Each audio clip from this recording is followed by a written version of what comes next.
another sport, and they love their canes, Brent. All right, Jack.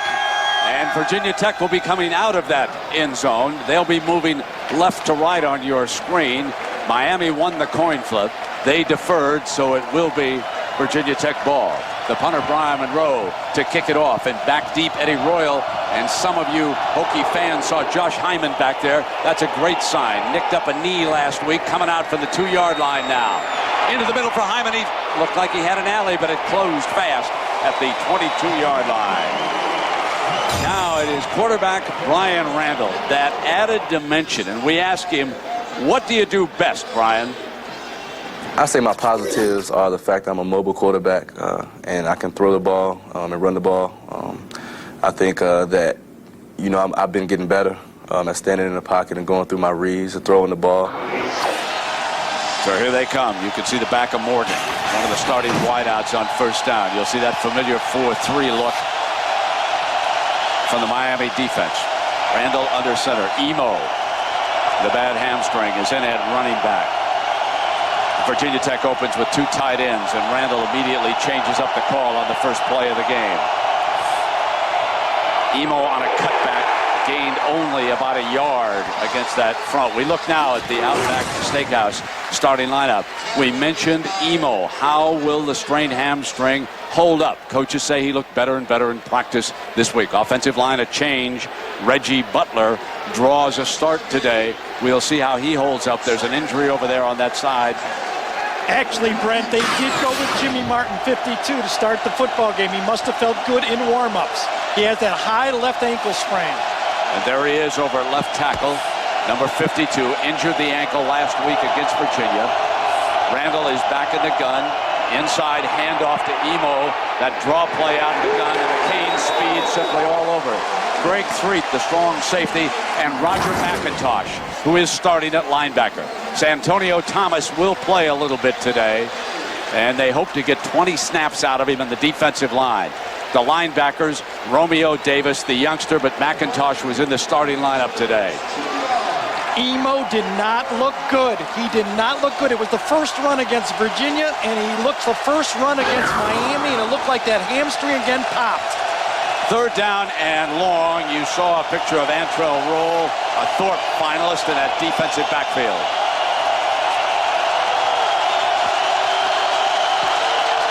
Emo is off to the sideline on third down. Nothing doing. The Canes hold the Hokies to negative yardage. McIntosh again worked out with the first unit most of the practice on Thursday and was in the starting lineup here today. Fourth down. And here's a story with the punter. Vinnie Burns is a senior from New Orleans. Focus his daddy, who's in the stands today. He's on the Sugar Bowl committee. You don't think that Pops isn't excited about the prospect of having Vinnie and the Hokies down there. Devin Hester back deep. Now Virginia Tech practiced angle punting all week. They do not want to put it in Hester's hands. Penalty flag. Might have been a false start on it.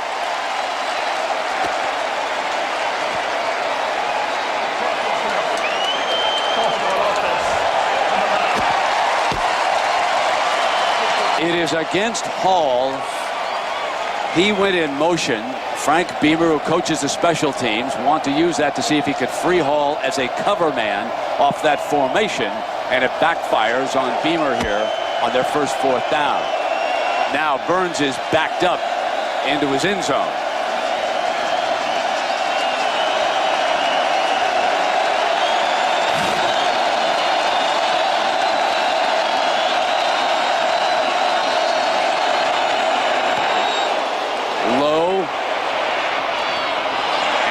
Short field for Brock Berlin. They'll have their first possession from the 50-yard line, and we talked to Brock about last year's 31-7 debacle. Everyone remembers that game, and so we're taking this thing personal. We want to win this game. We want to come out and finish on a strong note, but we know they're a good football team. Brock Berlin is in the midst of his best 7-game streak ever as the Hurricane quarterback. Humphrey is his fullback, Gore the running back, against 4 down linemen for the Hokies. There was movement on that defensive front. Play fake on first down in the middle, and they've got Humphrey. Now here is quite a story. Humphrey was very highly recruited, and because of injuries, was unable to do much for 3 years. As a senior, on the first play of the game, he comes from the fullback spot. It's 24 yards. The defensive front jumped on the play. That's why the penalty flag was thrown. It'll be declined. They'll take the game. All started from the fullback spot right here. You know it's a zone, and right down the middle the fullback takes it. Humphrey started to emerge in the Virginia game, and play action pass against those inside linebackers. They dominated the Virginia game for Virginia Tech, but you see Miami comes out, play action pass to start the game. Humphrey now moves out on the wing. Gore is the running back. It'll be Gore behind the wing back on a cutback, searches daylight, crosses the 20-yard line as our Outback Steakhouse lineups for the Canes. Now, we mentioned Gore and Parrish. What a story they are, folks. Pop Warner teammates and rivals. Went to different high schools down here. Rashad Butler has been filling in for the injured Winston at that left tackle spot over there, doing an excellent job. And this flag that fell is going to go against Miami. Personal foul.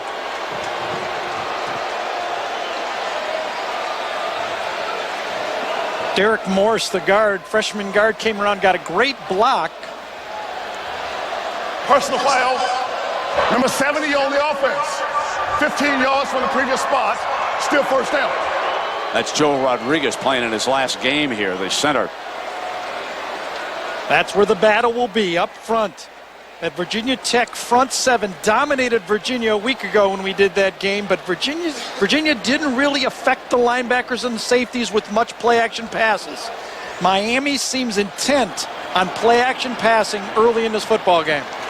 Referee Ron Cherry making sure that the ball is spotted back at the 41-yard line, where it will be first and 25. Yeah, that huge penalty, because that was basically a first down on the play, and ends up being, 25, almost a 30-yard penalty on that play. Just grabbed momentum right by the throat and threw it down after those two crisp Cane plays. So Berlin goes back into the shotgun. Drops it off in the flat, and Leggett, the freshman, is down to the 35-yard line, where it'll be second down. This the Hokie defense. Darryl Tapp, you know the story, outstanding young defensive end, brothers serving his country over in Iraq. Vince Hall had a fine game a week ago up in Blacksburg, hard-hitting linebacker. Jimmy Williams, the junior back there, switched from safety to corner, and he's one of the best in the ACC. Second down, Leggett still off to the right. Parrish is in the slot to Berlin's left. Comes back right and incomplete. It was broken up on that side by Melkobaki, the senior from Columbia, Maryland, who had dropped back on the wideout. Yeah, middle linebacker. You can see Virginia Tech stays with the zone. Baki starts right over the center and reads Berlin's eyes, get out underneath a comeback. How about that? You talk about people that can run for this Virginia Tech defense. Middle linebacker knocking down a comeback pass to the outside. Third down, and the first down marker is up by the 16-yard line for Berlin. Linebacker blitz. Berlin in trouble. Hall's got him from behind. Picked up by a Hokie. If that's a fumble, they've got it right there on the 42. It's an incomplete pass is what it's ruled. Boy, Vince Hall was very close to snatching that ball out of Berlin's hand, but his arm was coming forward.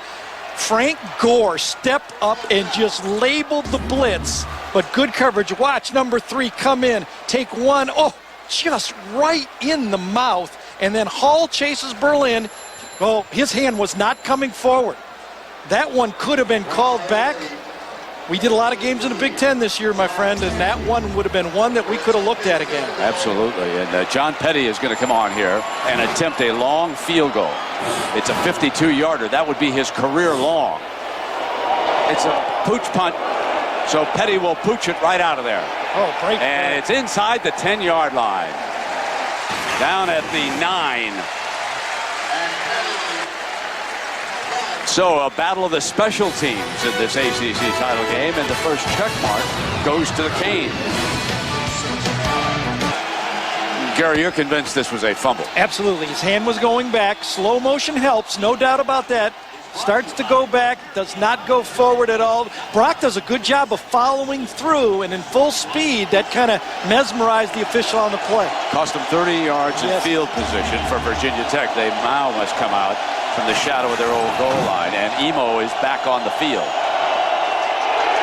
Nothing doing. And so, Jack, that the hamstring, is it bothering him? Is that the situation? Yes, indeed it is, Brent. And remember, Mike Emo in this hot weather thought that it was going to be a little easier to loosen up. He is wearing a long rubber sleeve to try and contain that hamstring strain, but he leaves the game again. Talking to Billy Hite before the game, this is not what they wanted. They will turn to Humes, but they really had counted on Emo today. Yeah, Cedric Humes, number 32, folks, is the running back.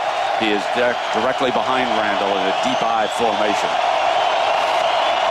Randall's going to throw to the middle, complete.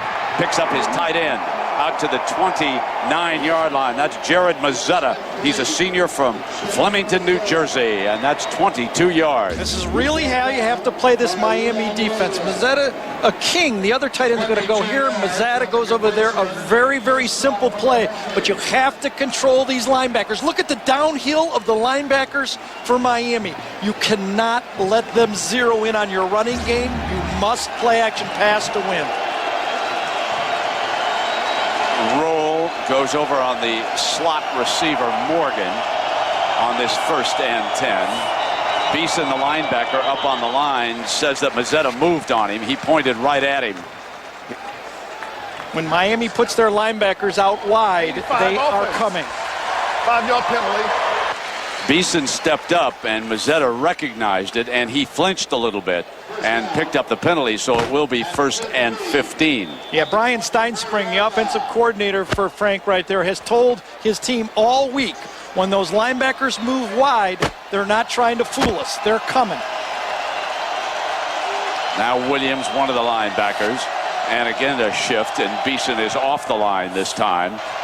Randall in trouble, gets a block, and can't get out of it. And he's down at the 19-yard line, taking another loss. Let's look about what each of these teams need to do. I think both need to run the ball, and to do that, they have to put a little play-action pass. Win 4th down. That's a little different, but that means the special teams cannot go to the other side, and yards after catch. Those receivers for both teams are young and talented, and both secondaries must tackle well in this one. And now Hester checks in as the nickelback, number 4 for Miami, is on the field. And Roll is number 6 if you want to watch two of the best. Roll has identified the slot. And they'll come back to the tight end King at the 30-yard line, so they get it back, well, to about a 3rd and 9, a workable 3rd and 9 as they use the tight end again. And those of you who are familiar with Frank Beamer, of course, through the years, he has used the tight end in his offense. And Jeff King has kind of won him over with this job. He's a big old blocking tight end when he came here, and kind of moved into being a clutch receiver and puts this situation in a possibility of picking it up. Greg Threet is the free safety. He's back in center field for the Canes. Randall moves the pocket over to the left. Sideline deflected, incomplete. It was off Roll's fingers. Hester was the defensive back working on that far side of the field. So great Miami speed over there with coverage. When you try to run your comebacks 1 yard past the 1st down, the defense says, I know what you're doing. See the 1st down marker right there? Hester says, I'm not going to let you go 1 yard past, and almost pop that ball off for a turnover. There's Devin Hester now, and we'll see. Last time they punted short, Vinnie Burns did. Ball was rolled dead. They're determined not to give him a chance. He's got great speed. He's one of the more dangerous return men in the country.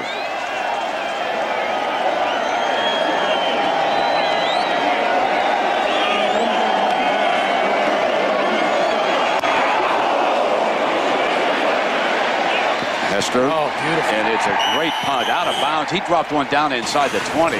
What a beautiful punt that was.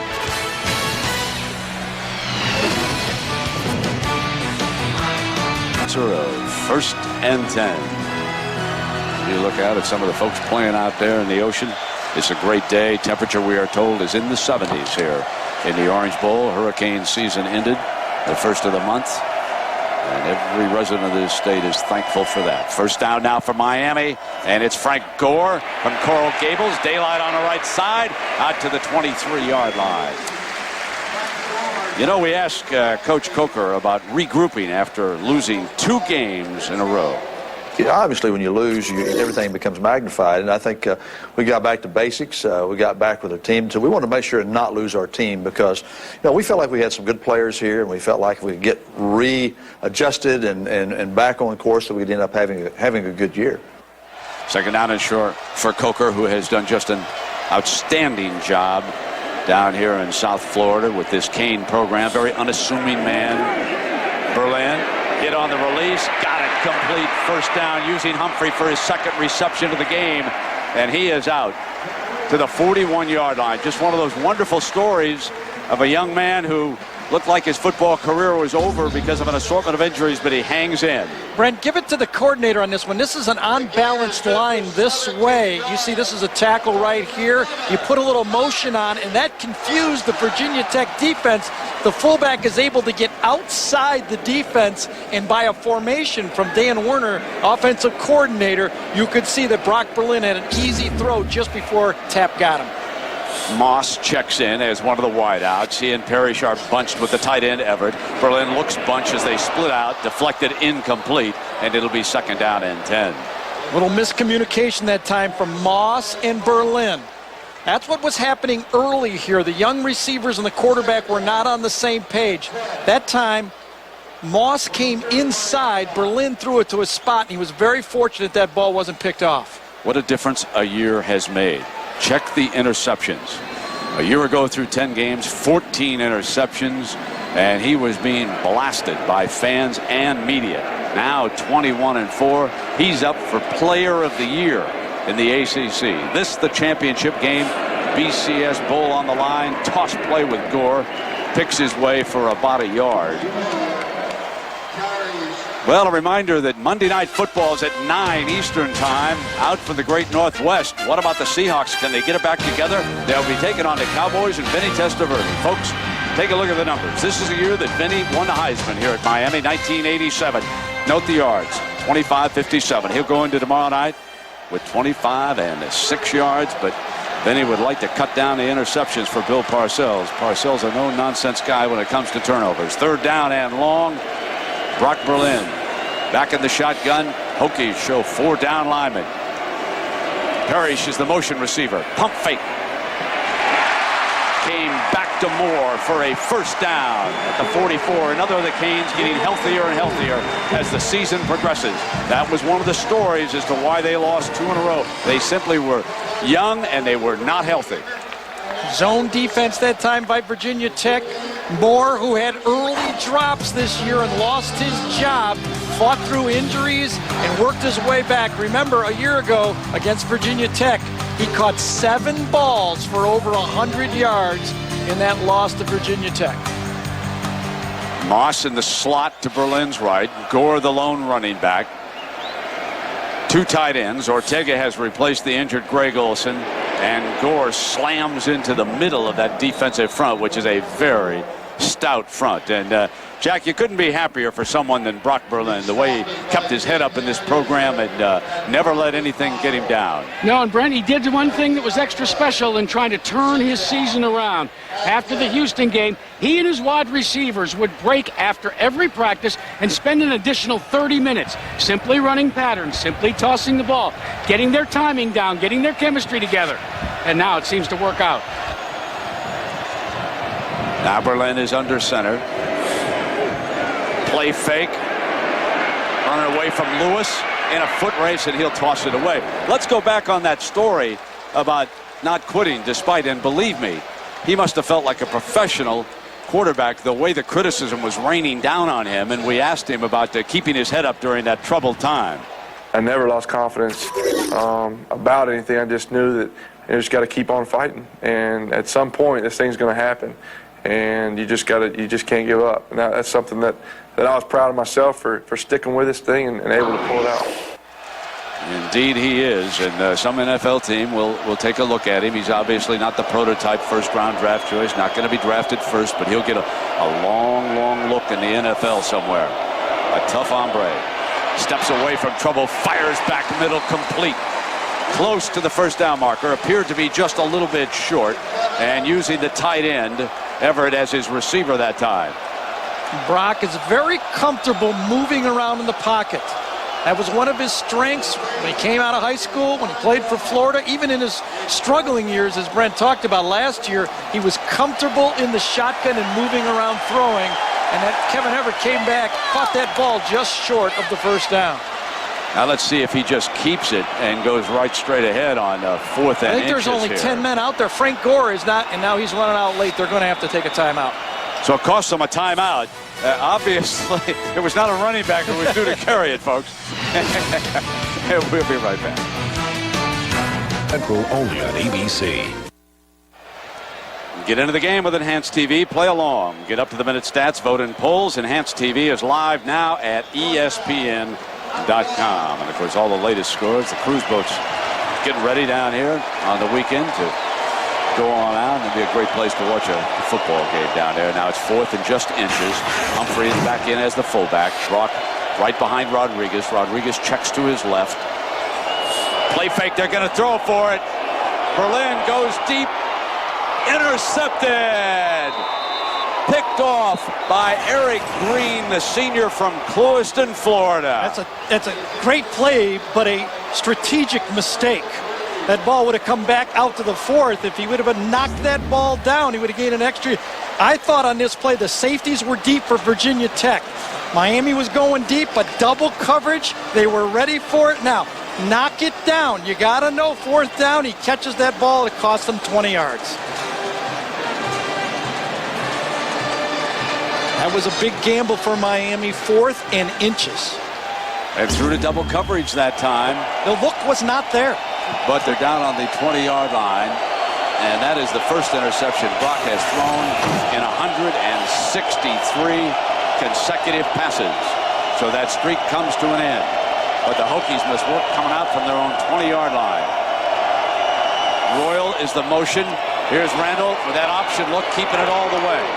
So it is the running quarterback who picks up 9 yards, and that's that added dimension as Brock Berlin going over that throw he'd love to have back. You know, Brent, there's really not much else Brock Berlin could have done. It was a one-man route, only one guy in the play. No one else to throw to. It's fourth down. He has nothing else to do but put it up and hope something good happens. That's really, I'm telling Brock Berlin, don't worry about that one. That's on the call. That's not on you. Humes for the first down. And he is stood up at the 36-yard line by Antrell Roll, the senior from right down the road at Homestead. Of course, at the end of the game, we'll select the Chevrolet player of the game from each team. Chevrolet makes a $1,000 contribution to each university's general scholarship fund. Antrell Roll, folks, he could have gone out last year and probably have been a first-round draft choice. That would have given the Canes, I believe, 7 first-round picks. Instead, he came back, and he's on the verge of winning the Thorpe. He's a finalist. He's going to be a major candidate for that award, and he figures now to be perhaps a top 10 pick in the NFL draft. He is a playmaker and a sensational cover corner. Humes is hit in the backfield. Can't get off the mark by Orion Harris, the junior from Newark, Delaware. Another one of those guys from that class of 01. It was the handoff class. Antron Roll, and you can see Orion Harris just beats the block inside. Sean Taylor, Will Fork. I mean, there's just guys all over this field.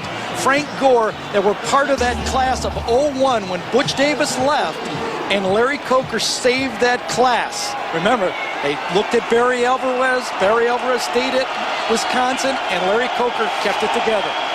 McIntosh back in as linebacker. Second down and long, and Randall's going to call timeout. There's the snap. Did he get the timeout? Yes, he did. He got it. He called timeout, and he got it, according to Cherry. The center did not know that Randall was calling timeout, and he put it up for grabs. But the referee, Cherry, had detected Randall calling time, and so the Hokies escaped. Watch Brian Randall. He gives the foot play and then turns around, time it. Very smart. You always turn around and go to the referee. That's the guy you got to turn around and do it with. He's the one in charge. Well, the fine aerial coverage today on this gorgeous day in Miami is the Outback Steakhouse Airship Bloomin' Onion 1. The Outback Steakhouse Airship specializes in college football and PGA golf coverage. So look for the Bloomin' Onion at sporting events throughout the year. You just get the feeling this game is just teetering. You know, who's going to bust a play? Who's going to make a big play? There's potential all over. It looks like both defensive lines are tough to handle. Well, I tell you, the Hokies travel well. If they win and go down to New Orleans, they'll jam Bourbon Street. Miami, of course, wants to go back. An interesting situation for the loser. The loser goes to the Peach Bowl in Atlanta, where they will play Florida. And we understand that Ron Zook is going to coach the Gators, and that Urban Meyer will coach Utah in the bowl game. At least that was what was coming out of the story of Urban. And how about that? Urban Meyer taking the Gator coaching job for excess of $2 million a year, turning down Notre Dame. Gary, I know you and I were just shocked when we heard that news. Yeah, you know, for a long time I thought this was a done deal. Nothing's done in college football anymore, I'll tell you that. Isn't that the truth? Stand by for the BCS, too, right? Absolutely. We've never had this day pass without something unexpected happening. And the favorites are big favorites today in the games. This one rated rather close. The Miami Hurricanes were only a touchdown favorite. And I dare say that Virginia Tech would probably be favored at home by 3 or 4 in this match. But the Canes are given great respect when they play here in the Orange Bowl. Offside, 98 defense. It's a 5-yard penalty. Still second down. That's Baraka Atkins, a sophomore out of Sarasota. Yeah, I think you're right. Wherever this game was, that'd probably been the team that had the best chance to win it. But you know what? You just look at Virginia Tech here. Their athletes look just like the Miami athletes. You switch jerseys on these teams, I don't think you notice any drop-off in talent. Couple guys, but most of these players probably could play for the other team. Harper and Clowney are off to the left. Johnson and Morgan are off to the right. So there are 4 wideouts for second and long, and the Hokies. Roll can't get there. He's picked up. Complete. A first down to the 38-yard line. David Clowney, the sophomore from right up the road at Delray Beach, Florida. And that's their best gain of the day, 25 yards. Antron Roll was blitzing off the corner that time. Picked up beautifully. You can see it. One guy comes off one side. Roll came off the bottom. Great protection for Brian Randall. And he waits and he waits and he makes a strike to Clowney. And Clowney gets yards after catch, something I think is going to be big in this football game. Both teams have good athletes at the wide receivers, and if you don't wrap them up, they'll make a small play into a big play.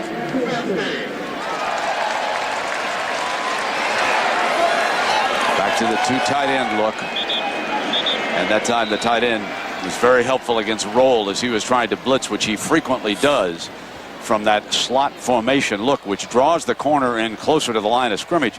It is a look that caused Florida State all kinds of problems in that season opener here in the Orange Bowl. And that time Virginia Tech picked it up beautifully.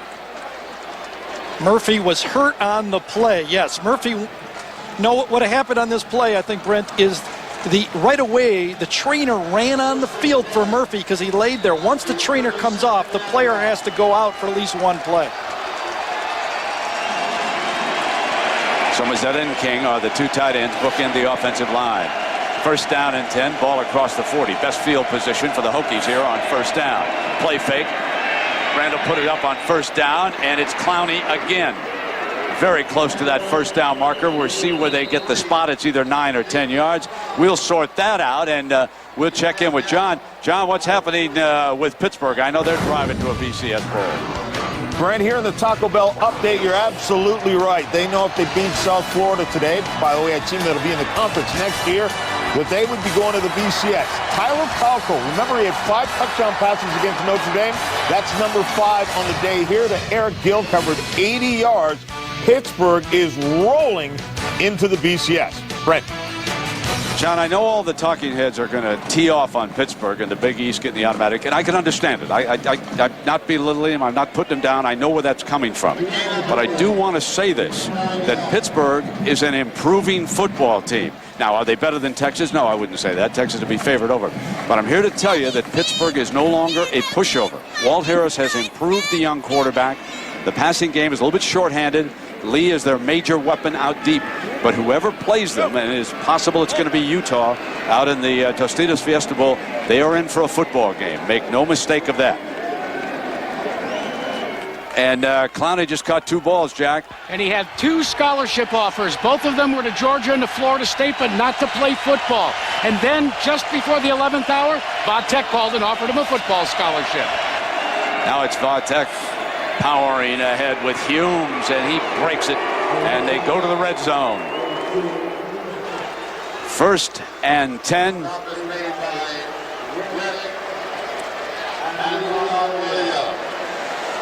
So 5 seconds remaining, and then it will be tough on the Hokies to change plays at the line of scrimmage when we start that second quarter, because they'll be going into the closed end. So here on a beautiful Saturday afternoon, the Orange Bowl in Miami. This is for the ACC Championship. Back with the second quarter. Can Vatek keep it going? We'll find out after this message and a word from our ABC stations.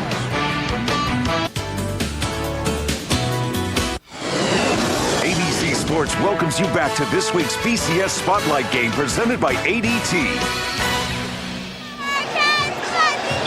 We start the second quarter. This is the battle for the ACC Championship and a BCS Bowl, probably in New Orleans at the Nokia Sugar Bowl. 1st down and 10 as we turn it around now for the Hokies. Emo unable to go, still bothered by that tender hamstring. Humes will open up. He gets the first carry. Daylight on the left side. The Canes don't seal it up, and he pounds down inside the 10-yard line. I'll tell you, those 2 big tight ends are doing the job. Now here is their touchdown percentage, Gary, as we see in the red zone, and it's a 51%. Yeah. How does that rank in college? What's that like? Would be a little low, I think. You probably want to be in college about 60% at least. I don't know why it's low. Maybe they're playing good teams this year. It came on a little slow, but they have not popped it in enough. So as Gary pointed out, those 2 tight ends are doing a great job. Here's Humes into the middle that time. Gary, let me take you back to the 4th down and inches, because I thought the way you diagrammed the play was really interesting.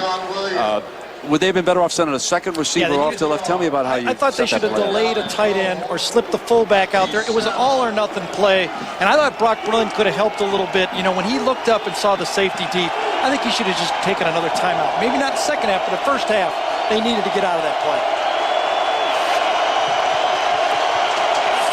Play fake. Randall with time. Strikes to the right. Can't find an open man. Keeps it. Dives. Pylon.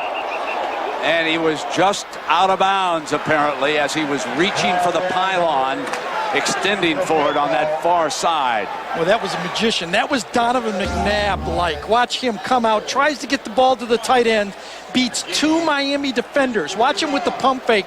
Beat 2 guys right here. Whoop, gets outside, and he steps out, I think, with his right foot before he reaches it out. Left foot, actually. Before he reaches out, his left foot stepped out of the 3-yard line. Great call by the official right there, because you see the football was inside that marker right there. Here is 3rd and goal. 3 tight ends in the game.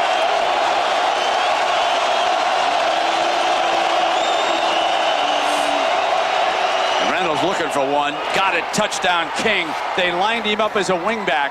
They brought the 3rd tight end into the game, and they lined up King as a wingback right behind him, and Randall was looking for him all the way. Nice little pick play right here. Watch, this tight end will come out right there. The tight end will come out behind him. Watch this. Nice little pick play. Run one guy out, block off, come right underneath it. See, Threek gets hit right down there, and then King jumps inside. Nice play. Now Brandon Pace for the extra point. Tacks it on. And just just like that. Virginia Tech, after thwarting a 4th and inches gamble, drives 80 yards, and now they lead it by 7. You meet in heaven on ABC. Our Nissan Drive summary. And so redshirt junior Jeff King, 6'5", 263 games. And he had a big game against USC, folks. He caught 4 passes for 65 yards as Va-Tech came at the Trojans and before USC pulled away. And, of course, the Trojans are on the brink of playing for the BCS title right up the road in the FedEx Orange Bowl. They must take care of business against UCLA, and they're almost certain to be one of the teams. DeValley with the ball on the tee now. And Gary, what's your point about Brian Randall, how he's playing? Well, I tell you, he's been in control of the game. You can see it when he gets the rush. He moves around, and he's been very accurate. The play-action game has been huge so far for Virginia Tech. Jenkins is back with Hester. And they put it in Hester's hands at the 10. Slips up, and he's down at the 25-yard line. Brock Berlin will come. All right, folks, you all know Beamer ball. And it's time for this week's Aflac trivia question. Under Frank Beamer now, when was the last season Virginia Tech did not block a kick? You history majors up in Blacksburg, you're all over that one. 1st down and 10. There he is. Frank Beamer will have to substitute. It may not be a 95-degree day here, but it is still warm enough to affect his players.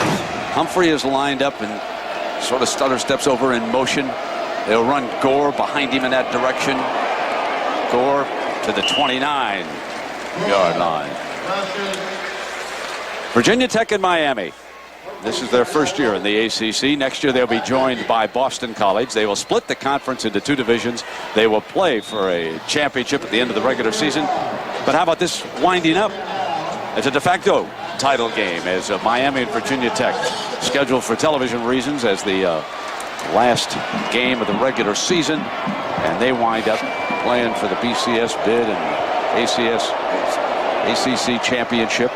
Brock Berlin on a play fake, fires in underneath, that time to the fullback Humphrey, who has 3 catches. And I'm reminded that Humphrey's girlfriend is Lauren Williams, folks. You talk about, now here's a football player whose girlfriend can outrun him. She was a silver medalist in the 100 meters in the Athens Olympics. I mean, it's not even close if you line them up for 40 yards. See ya. Probably can't say that for a lot of girlfriends of Canes, can you? For sure. Nice play by Aaron Roos that time, number 36. Another zone look for Bud Foster. Not a lot of man-to-man matchups in this game. Leggett, the freshman, 3 wide. Moss is down to the right now for Berlin.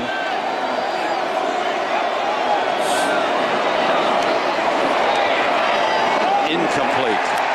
Busted tight end, and it was a busted play. Everett was the intended receiver on that play, and it'll be a punting time. And folks, here comes Beamer ball. The coverages for Virginia Tech look simple. Even to me, they look simple. But you know, Bud Foster has a scheme that right now is affecting the reads of Brock Berlin. Monroe is the punter. Does get it off under pressure. Johnson, the freshman, fields it back at the 27-yard line. Terrific coverage by the Canes. Hester and Roll down on top of him. All new Lost, Wednesday 8/7 Central, only on ABC. John Saunders, Craig James, and Aaron Taylor in the studio. We have lost audio at the game. We'll get back with Brent Musburger in a moment. As a matter of fact, I'm hearing him right now. And remember, the score is now tied at 7. The studio probably kept you up to date with that. We didn't have any power back there, but the fumble just moments ago was recovered by Miami. So with the game tied, the ball is back inside the 20-yard line, and it is 1st and 10 for the Canes, and there was movement down. Now let me take you back and get you up to date on what you missed. When you left, Virginia Tech had the football as we went dark here. They went 3 and out. Then it was Miami that blocked the punt. Anthony Redding, the freshman from Fort Lauderdale, blocked it. They got it at the 14-yard line, the Canes did. Tyrone Moss carried it 4 consecutive times. The last time into the end zone. Petty kicked the extra point to to deadlock it at 7. You came back now just after Virginia Tech turned it over with a fumble. It was Javon Nanton who forced the fumble, and Leon Williams, number 44, recovered it. And now we are back. First down and 15, tied at 7 in the decisive game in the ACC Conference. Miami with the football on a play fake by Brock Berlin. Rolls right. Receivers covered. Fumble. And Va-Tech gets it back at the 27-yard line. Berlin's second turnover of the day. Well, those two fumbles by the quarterbacks were almost mirror images of each other. Nanton gets Brian Randall, and then coming from the outside, a nice play by James Anderson, who chases down Brock Berlin. Watch Anderson, comes in, hits it from behind, snap, comes around, whacks the right arm of Brock Berlin, pops loose, and Burchett comes up with the fumble. All year, Miami has not gotten the ball on offense to start a drive inside the 20 all year. On back-to-back drives, they get the ball back inside the 20, score once, come up with nothing the second time. Now it is Randall coming out for the 28, and Humes pounds to the 33-yard line. Now, the Comcast folks had the block punt by Reddick, so we were able quickly to move over and bring it into the tape room.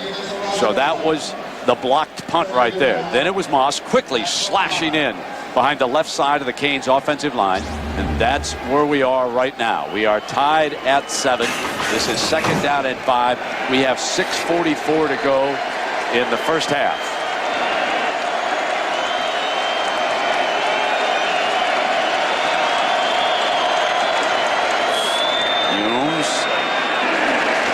Just shy of the 35-yard line, so it will bring up about a 3rd and 4. It was Cedric Humes, who plays on the punt team, also the starting tailback, now that Emo's out of the football game, that missed the block on Reddick that caused that turnover. Humes was on the wing. He just gave Reddick a light push, and Reddick came right around the corner. That familiar number 26 that Sean Taylor made so famous here, the first-round draft pick now with the Redskins, is given to the young freshman who Randy Shannon told me is a playmaker.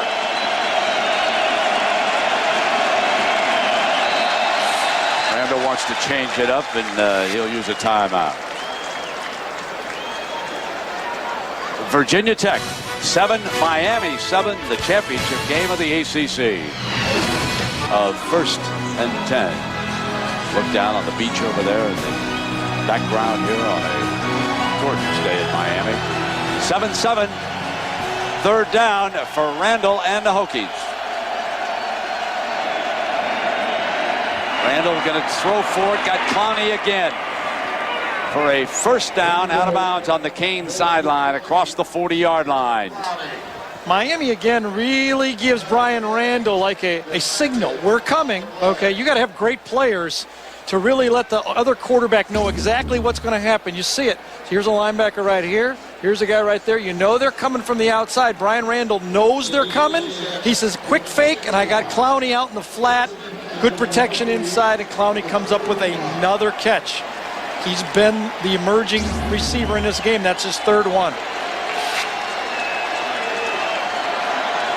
The 3 tight end formation. Here they come again. Scored a touchdown off of it.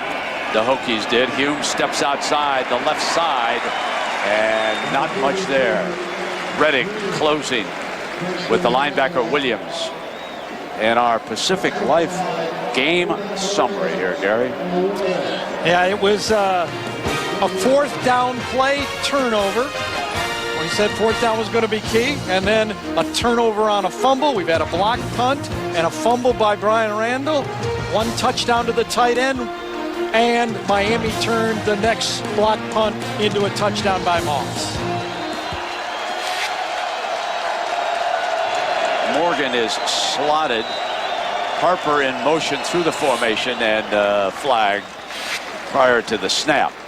I tell you, there have been more false starts than I can believe early in a football game.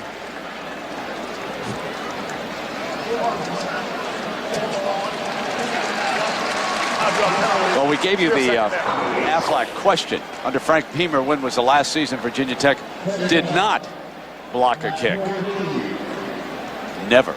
18 seasons, 104 block kicks. But folks, the story of this game is the fact that Beamer has given up a blocked punt with that new alignment that he is featuring, trying to get gunners downfield to protect against the Canes' return.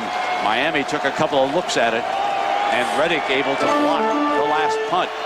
Beamer's been talking to Hall, and here on a slash back is Humes. Daylight, first down across midfield. Strong run by Cedric Humes, the junior from Virginia Beach. Boy, 60 Miami more yards. really gambling here. They're going to come with the blitz again. Both safeties are coming up. You get one key block, and there's no second-level defense. You get any running back to the second level, and the linebackers are blitzing. The perfect call for Virginia Tech. Brian Steinstring did a perfect call on that play, and it's been blitz, blitz, blitz by Randy Shannon's defense for Miami. 131 total yards for Virginia Tech, 95 for Miami here in the first half. And Humes again. They show the end around look with Royal. Come hard behind the right side of the line. So it looks like it's up to Humes here, Jack. Yeah, Brenton, remember, Cedric Humes is battling back from a bunch of nagging injuries that kept him sidelined and gave Mike Emo the spotlight throughout the course of the season. But I talked to the coaches, and they said about 2 weeks ago, all of a sudden it was like that cartoon character. A light bulb went on in Cedric Humes' head. He realized that he wasn't going to see the other shoe drop and get injured again. They say now he's playing at 100% mentally and physically. Taking a breather here. Hamilton, number 27, is the running back. Play fake now by Randall. Fires middle. Picked off by Clowney, short of the 30-yard line, and Vatek threatening. What a catch by Clowney on that one. That is the toughest catch for a receiver, Brent. A very short throw, a little quick stop, 5-yard route, and not inaccurate. It was thrown like a bullet. Oh, way away from him. Look at that, grabbing that football, and then yards after catch again. Not accurate. You throw those short ones high, those often get deflected and picked off. Clowney, beautiful catch. Hyman, who scored twice against Virginia, is in the slot to the left. And back they come with Hamilton, just short of the 25-yard line on first down. You know, that Miami defensive line wins a couple battles, and then all of a sudden that Virginia Tech line starts to gain control again. Pounding. When you got Brian Randall, who can give you a little bit of threat as a running back there, it's easy to pound. You know, Brent, you say the Beamer ball. Beamer ball to me means hard-nosed defense, big play special teams, and efficient offense. And that's exactly what we're seeing right now, efficient offense. Second down for senior Brian Randall. Here is Hamilton sprinting over to the left and very close to the first down. Let's take a closer look at Brian Randall, the senior from Williamsburg, Virginia. My favorite sports team is the Pittsburgh Steelers because my mother's from Pittsburgh. My favorite actor is Jamie Foxx because he's a talented musician and comedian. My favorite food is my mother's fried chicken. If I wasn't playing football, the sport I'd be playing is basketball. Last year he played on the Hokie basketball team. He will not this year as he prepares for the NFL Combine. First and 10 at the 21-yard line, and Humes back in now as the running back. Here's Humes, and that time the linebackers. Gary, in watching the success of this two tight end formation and frequently three being used by Beamer and his assistant coaches, you're reminded of the defensive talent lost by Miami to the National Football League. It is much easier moving against freshmen and redshirt freshmen and sophomore linebackers than it was against Vilma and friends. That DJ was a Williams, different look back there. And Vince Woolfolk in the middle that really stopped up that run game.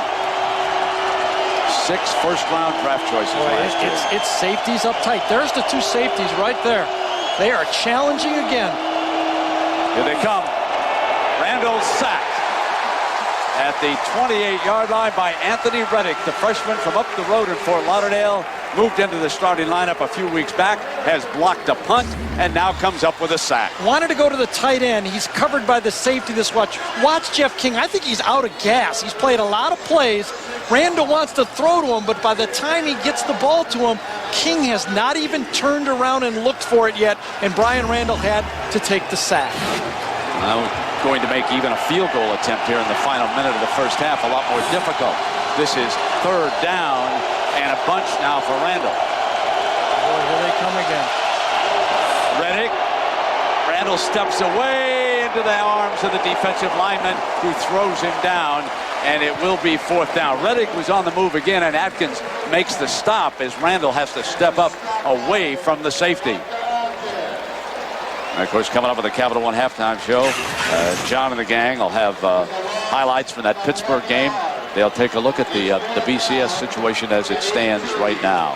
I'd say on 35, Virginia Tech has run 35 offensive plays. I'll bet 25 of them have been blitzes by Miami. They're going to run the clock down here before they attempt this field goal. They take it down with 4 seconds, and they'll call timeout. Brandon Pace, the sophomore from Virginia Beach, is going to come on here to attempt the long field goal. Let's check in down below with Jack. Well, Brent, we asked both teams to give us their signature play that characterizes this series. Miami Hurricanes said that it goes back to the year 2000. It was a 42-yard TD pass from Ken Dorsey to Santana Moss on Miami's first series of the game. Back then, Tech was number 2 and Miami was number 3 going into the game. And Tech had won 19 straight Big East contests. Miami went on and won 41-21. And of course, Jack, Santana's younger brother, Sonorous Moss, junior here now, is playing in this game and wearing number 83. We understand that Santana, with the Jets in his locker room, has got a picture of his brother with that big game-changing play against Florida State. And underneath it, he penciled my hero. Santana, just an outstanding NFL receiver. We'll see if Sonorous can join him on Sunday afternoon. And Brandon Pace gets ready here. He's been pretty efficient for Virginia Tech this year, not necessarily with the long field goals. And there's a look at it, and you can see beyond the 40-yard mark. He doesn't attempt too many long ones, and this one's 45 yards now into the closed end. For the lead at the intermission. On its way. Got it. Brandon Pace. A 45-yard field goal as time runs out. And Jack is down below with Coach Coker. Pretty much what you expected, Coach, back and forth? Yeah, really a tough football game. We had a big play in special teams, and again, we had an opportunity, didn't take advantage of it. We fumbled it back to them. It's a great football game, and they're doing a great job, and we got to respond in the second half, especially offensively. Thanks, Coach. Thank you. 10-7. Virginia Tech leads it. And we send you to John and the gang in New York. It's 10-7. The Hokies leading the Hurricanes here in the battle for ACC supremacy. Our Pacific Life stats for the first half will show you that Virginia Tech dominated the game offensively, 149-95 total yards. And then out of whack. Well, folks, we always rave about Beamer Ball and what he does on punts and field goals, but it was Miami blocking a punt, and of course that set up the touchdown. Jack? Well, I was in the locker room for the Virginia Tech Hokies, and over the entrance to the locker room, Brent, is the ACC preseason rankings. Miami is ranked by the College Sporting News as number 1. Back in 8th was Virginia Tech. Those were the only 2 names exposed, and underneath it said, "Respect today, you must earn it." That was the focus during the halftime speech. Frank Beamer took care of business like he normally does, going over things, and then he explained to his players, "You've got 30 minutes to validate all that weightlifting and everything you did." And he said, "When we win, we'll rock and roll on the plane back to Blacksburg." You were impressed by the Tech defense. I really was. They didn't take a step back. Miami has great deep threats at receiver. Miami has hit a deep ball, and they have not effectively run the ball. That's why they're still in the football game. So we shall see what unfolds here in the second half if Brock Berlin can get the ball deep against this secondary. Yeah, Brock Berlin is a second-half quarterback. We've seen that over and over in his career. And we're going to have someone who's very familiar with Brock Berlin going to join us here in just a moment. That, of course, is the new head coach at South Carolina, Steve Spurrier, who recruited Brock when he was a high school sensation back in Louisiana. And coming out now is Hester, looking for an alley on the right to the 34-yard line. Now, playing for Steve back in the 2002 Sugar Bowl against Maryland, Brock Berlin started that day and went 11 for 19 for 196 yards, and he threw a 46-yard touchdown pass to Taylor Jacobs. Florida pounded Maryland in that game, 56-23. And Steve, we welcome you, and it must be kind of interesting to watch your Brock Berlin playing for the Hurricanes here. Well, I've been watching him for about 2 years now, Brent, and Brock's a very good player, and like all of you guys have said, I think he operates a little bit better out of the shotgun. That's what he did in high school, and I believe he's a little bit better throwing out of that position than underneath. They hand it off to Gore on first down, and he's just short of the 40. Steve, a question. I know that South Carolina is not going to a bowl game. You're a new coach in that setting. Coaches who have been around the program, they like to go to the bowls because they like that practice period. What about someone taking over like you are? Is it an advantage that you can go through all the tapes and see your personnel, or would you prefer that South Carolina be in a bowl game right now? Well, I wish, of course, there had not been a fight and that both teams were in a bowl game, but unfortunately that happened, and the commissioners, the athletic directors, and the presidents thought it was best that neither team participate, so I definitely support the decision they made. But, you know, you need to get a staff in. I've had some extra time to put together a staff, although I'm not finished yet. So, you know, there's two ways to look at it. You can practice, or you can go out and get the best coaches you can possibly find. That's what I'm trying to do right now. Tap with the sack for Tech. We've got an injured Hurricane lineman down. Gary? Yeah, Steve, good to have you back in college football. Let me ask you a little X and O's. Are we going to see the old fun and gun, or are you going to take some of your ideas from the NFL and bring them back? Well, I don't know if I had too many good ideas in the NFL, Gary, but no, we're going to the level of their team. I'm not sure how good we are throwing. I know we have one of the outstanding receivers in college football, Troy Williamson, if we get him to come back for his final season. That's our first recruit right there that we're trying to convince to stay. But I think we've got a good nucleus of players here, but we need to add to it. We need to recruit well. If we can do that, hopefully we've got a plan that can lead South Carolina to a conference championship. That's our big goal right here. Here is third down and long for the Canes, and Steve told you that Brock is a more efficient back of the shotgun. He'll line up in that formation with 4 wide. Needs to reach the 45-yard line for the first down. Incomplete, and they'll be forced to punt. And finally, Steve, I can't let you go. What's your thoughts about Urban Meyer's contract in Gainesville? Oh, that's the going rate nowadays. You got to give that guy credit. He's had 4 fantastic seasons in a row at 2 different schools. So when you're hot, as they say, Brent. Yeah, that's exactly he's hot right now. So yeah, that's the going rate. He probably could have got more if he'd kept those 2 schools bidding against each other. Steve, we just want to wish you well. Nice I joined Gary and all the folks in college football. Nice to have you back, my friend. Well, thank you, Brent and Gary, and it's nice to be back. I really enjoy and look forward to it. All right, ball rolls dead on the 23-yard line. Steve Spurrier, the new head coach of the Gamecocks. And now Virginia Tech will have the ball when we come back. On ABC.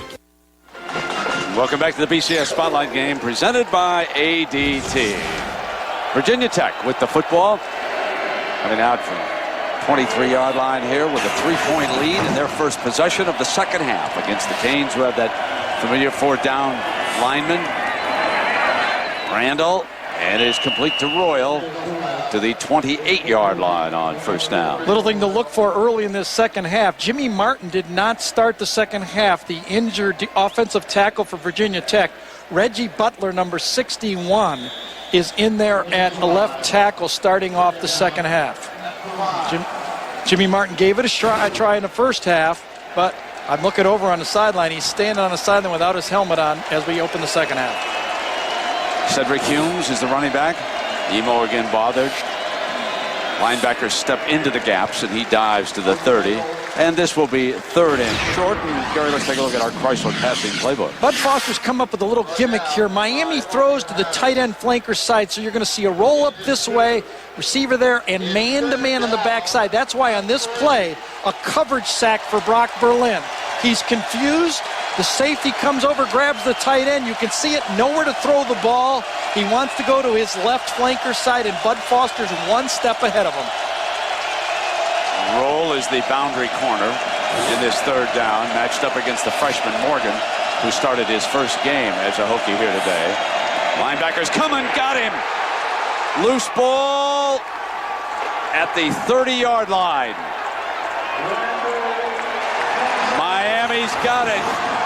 He was hit by Roger McIntosh from the backside, and it was recovered by Thomas Carroll, the junior from Lakewood, New Jersey. All those guys did a good job. You get pressure inside, you get a blitz, but I'll tell you what happened outside. Josh Morgan was taken out of his route by Antrell Roll. He jammed Morgan outside. The senior got the freshman, and that's exactly what caused that one. Roll outside, jam the receiver, and inside, a turnover again on a blitz. Berlin moves in under center. Two tailbacks as Hill lines up in that fullback spot in front of Gore. They sometimes throw to him out of this formation. Instead, they will run Gore on the draw to the 20-yard line on first down. He picks up 9 yards. When we talk about where Miami gets the football, usually they get the ball in great position because of their defense. But coming into this game, you can see they started off not one time and they got the ball inside the 20-yard line, 2 times already, and now another one here that they get the ball on the 30. That's 3 times they've had a short field. They've only gotten 7 points, but they got another chance right here. Second down and short. Parrish is split out to the right, Moore to the left. They'll run Gore again. First down, 15, looks for daylight. To the 12-yard line for Frank Gore. Now let's take a look at the red zone for Miami and what they have produced. Remember now, Virginia Tech, I think, was right about 50%. Gary, you talked about that. And what about? And here's where it needs to be. At least trips into the red zone, up close 60%. And you know what's really best about here is Brock Berlin in the red zone has not made mistakes this year. We were here a year ago against Tennessee when he had a brutal interception. It kind of cost him the game. But inside the red zone this year, Brock Berlin has been almost perfect. Hill steps up close to the center. Gore will come behind him. Left side, crosses the 10-yard line and out of bounds. Well, we see Frank Gore and we think about him overcoming those 2 injuries, and we asked Coach Coker about how Gore has hung tough with the Miami program. He's a favorite, and he's a tremendous leader for our football team. Not a vocal leader, but just the what he's been through, how hard he's worked to come back, and what he's doing now. And unfortunately, this run by Gore is coming back. We mentioned earlier the relationship between Parrish, the wide receiver, and Gore. It is very, very interesting. They were schoolyard chums. They played on the same Pop Warner team, but they were also rivals on that team. So much so that they went to different high schools here in South Florida. But they said to each other that when we finish with high school, we want to go to the same college. They were heavily recruited down here in South Florida. They settled on the Hurricanes, and now they're the best of friends. When they played on that Pop Warner team, that team was known as Ketchup and Mustard. A group of youngsters in tattered jerseys, man. They had the ketchup and the mustard all over it, but you didn't want to play those rascals. I mean, that was some kind of Pop Warner speed then. First down and 20 after the penalty here, and Berlin goes back to the shotgun, and Gore is right to his left. Parrish is the slot receiver, number 1. Movement by that defensive line. Do they get back? He tosses it underneath to the tight end Everett.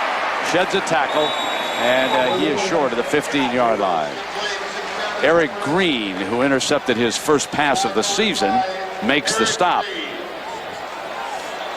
So here in the ACC title game, in effect, with the winner headed for New Orleans in the Nokia Sugar Bowl, where they'll play Auburn or perhaps Tennessee if there's an upset in the SEC championship game tonight. Of course, out in the Big 12, Gary, you and I were in Kansas City, and I dare say that Oklahoma will remember the pounding they took from Kansas State last year. This is a big injury right here for Miami. They've already lost Greg Olson, emerging star at tight end, but Everett, the other tight end, gets hit once, comes off of it, and just gets kind of bent across right there. Looked to me like he got hurt even before the last guy get him right there. And Everett, they really can't afford to lose because they're down now to 1 tight end, Buck Ortega. Now you mentioned Greg Olson, and he transferred in here from Notre Dame, broke a wrist, has tried to play with it, and has been unable to go. Now, where that really affects Miami, not having Olsen on the field, is in the special teams. He's the long snapper. Now, there is Olsen wearing his jersey on the sideline. You will see the cast over on that left wrist. He tried in practice the other day to see if he could long snap with his right hand, but it simply was not to be. Yeah, how about this? Miami people think he may be the best tight end they've ever had here. They've had Bubba Franks, Jeremy Shockey, and they think Greg Olsen might be the emerging superstar. Ortega goes to the right side of the formation. He wears number 15, but he is the tight end on the field now for the Canes. Left tackle on a draw play, and there's the penalty flag.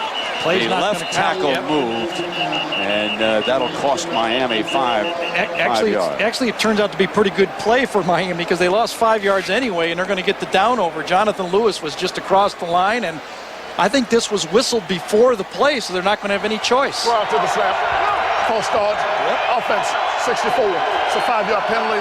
Still second down. And that's that Eric Winston spot. Rashad Butler filling in for Eric Winston. This offensive line has gone through a lot this year, had to be rebuilt. They thought they'd have to depend on the All-American Winston, who's on the sideline. Again, had that knee injury. Georgia Tech game. They've been without him since. Second down and 19 for Berlin and the Canes. Jenkins is the short side wide receiver, flanked in that direction. Gore on a draw play to the 15-yard line. And it will be third down and long for the Canes, who certainly don't want to give up an opportunity for a tying field goal here, as Jim Davis, who blocked the field goal last week in that Virginia game, makes a stop. He's a senior from Highland Springs, Virginia. The two defenses are playing exact opposite styles. Miami, when it gets into the 20-yard line, 25-yard line, they blitz and they blitz and they blitz. Virginia Tech keeping their safeties back, a little bit of a gimmick. They're playing combinations, and they're allowing Brock Berlin to set back, but not quite sure what the coverage would be. First down markers at the 3-yard line. Berlin looks Parrish in the slot. Parrish 10. And he is short of the first down. So this, no doubt, will bring about John Petty. And an attempt to tie the game as he trots onto the field. Now, the snapper here would not have been Olsen, just to continue on that story. Curtis Justice out of Perry, Oklahoma, is the field goal snapper, and he is a story. Justice was a highly recruited tight end, suffered a horrendous leg injury, doesn't run well, took up long snapping. He'll try to put it now in Matt Carter's hands, and Petty will go for the 23-yard tying attempt. And we are deadlocked at 10. 7:59 left in the third quarter. Coker and the Canes draw even. Really got a chuckle watching both teams come off after that short drive. Points on the board for Miami after the holding penalty, but Virginia Tech a big stop. Both coaches are clapping. Look at this. Both coaches happy for each side as they come. Good job defense, good job offense. Way to go. Let's stay in this football game. For a little forced smile there by Larry Coker, I thought. High short kickoff. Clowney, the wide receiver who's had a career day, picks it off at the 9-yard line. And Hester couldn't bring him down by the collar, and he makes it to the 27. The BCS standings brought to you by Allstate. Focus in on 4 and 5. Should 2 or 3 voters change their minds, should California have trouble with Southern Miss, Texas would be an automatic selection if they jump to number 4. You'll find out all the answers tomorrow on the Tostitos BCS Selection Sunday show at 5 Eastern time here on ABC. First down and 10 for Randall and the Hokies. Look at Miami. They just move up and up and up and up closer. Play fake. Randall under pressure. Deep middle. Overthrew Royal. He was under heavy pressure, and Roll was step for step with Royal. What a good-looking defensive back number 6 is. Yeah, now Royal says, you know, I beat him, but that's not really beating them when you get pressure on the quarterback like that. You get a one step on a corner, Antrell Roll, really forces a perfect throw on the play, and you can see it. Virginia Tech right now is saying, listen, we have to throw the ball. They're crowding the line of scrimmage. They're not letting us run. They're forcing us to throw. Let's see if we can do it. 2nd down and 10. Here comes Humes, ridden down by the linebacker Leon Williams. You know, we've talked about Antrell Roll, and I asked him what he needs to work on before he goes to the NFL. The main thing I have to work on is taking care of my guy and my guy only, because I know it's going to be a system of a one-on-one pretty much. So just knowing my coverages and just knowing my assignment, just taking care of my guy and not trying to do too much. His father, the police chief down in Homestead. Mom and dad very proud of Antrell Roll. He was involved in an incident where he has been exonerated completely during the summer. He's a fine young man. 3rd down and 11. Randall rolls hard to the left under pressure again, and he's sacked at the 16-yard line. Thomas Carroll in first, pulling him down. It was a dime look. 6 defensive backs on the field, but it didn't make any difference. Randy Shannon says, I'm coming after you. And the reason is he believes his outside guys. You can see it right there. There comes one. McIntosh comes up the middle. They're bringing 6 people again because they believe that their corners can cover the receivers, young receivers for Virginia Tech. Miami says, we're going to cover you in college. Benny Burns to punt again. He had his 2nd punt of the season blocked in the first half. Hangs one beautifully with his left foot. Angles it on Hester, who lets it go out of bounds. What a terrific punt that is. And Hester he couldn't do anything in that spot that Burns hit. That is a perfect angle punt against a very dangerous return man. We're tied at 10. This for the ACC title. Guys, it's about a 45-degree swing here in the Orange Bowl versus 1 week ago when the Hokies played at home in Blacksburg. Now, they prepared for it by hydrating their players all week. But when you talk to the Miami Hurricanes, they say that's one of the keys, especially late in the 3rd and all through the 4th quarter. They're used to the heat of Miami. 1st down and 10. Jala splits far out to the left now for Berlin and the Canes. Gore, the running back.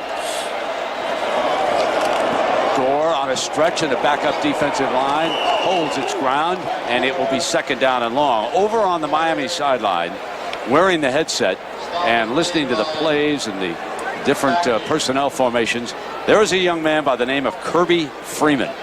He's a scout team quarterback. He has done a terrific job, and folks around this program tell me that it is not automatic that Kyle Wright will be able to beat him out next year, that it is going to be one of the most spirited quarterback battles they've ever had between Kirby Freeman out of Texas and Kyle Wright from California.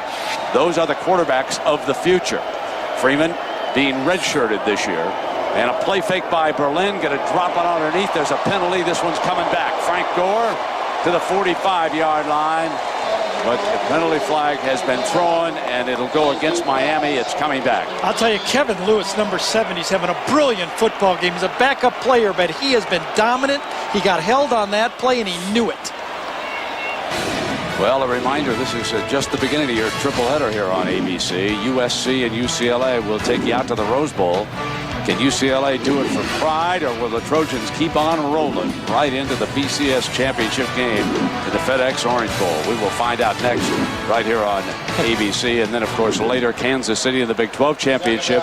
How about the job Gary Barnett has done with Colorado, overcoming all of the distractions and problems that he faced.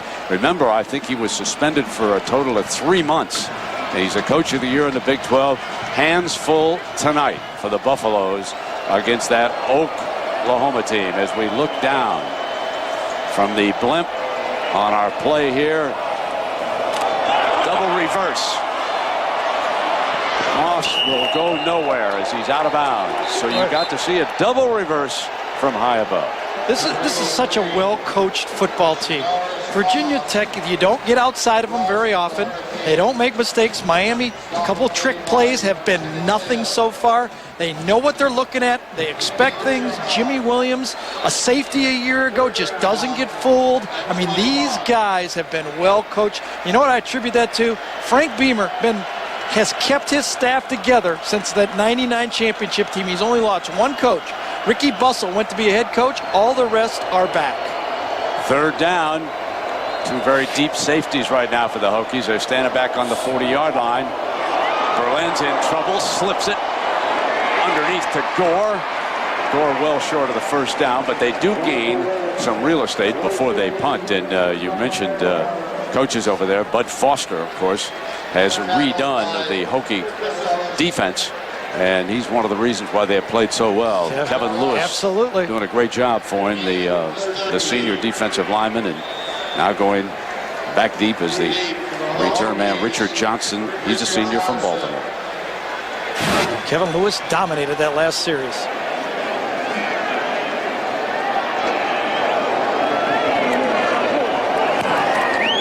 Set a return against Monroe. Fair catch, however, at the 22 again. Jenkins was on top of him. He couldn't even blink. There's so much speed. Well, Monday night now, we'll take you out to Seattle. It'll be the Cowboys and the Seahawks. I guess when you look around, Gary, around the NFC, man, it's a struggle after you get past the Philadelphia Eagles, right?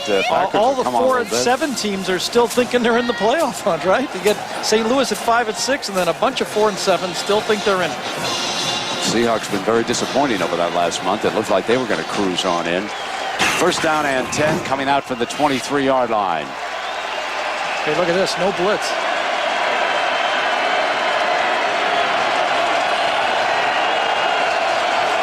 Humes is the running back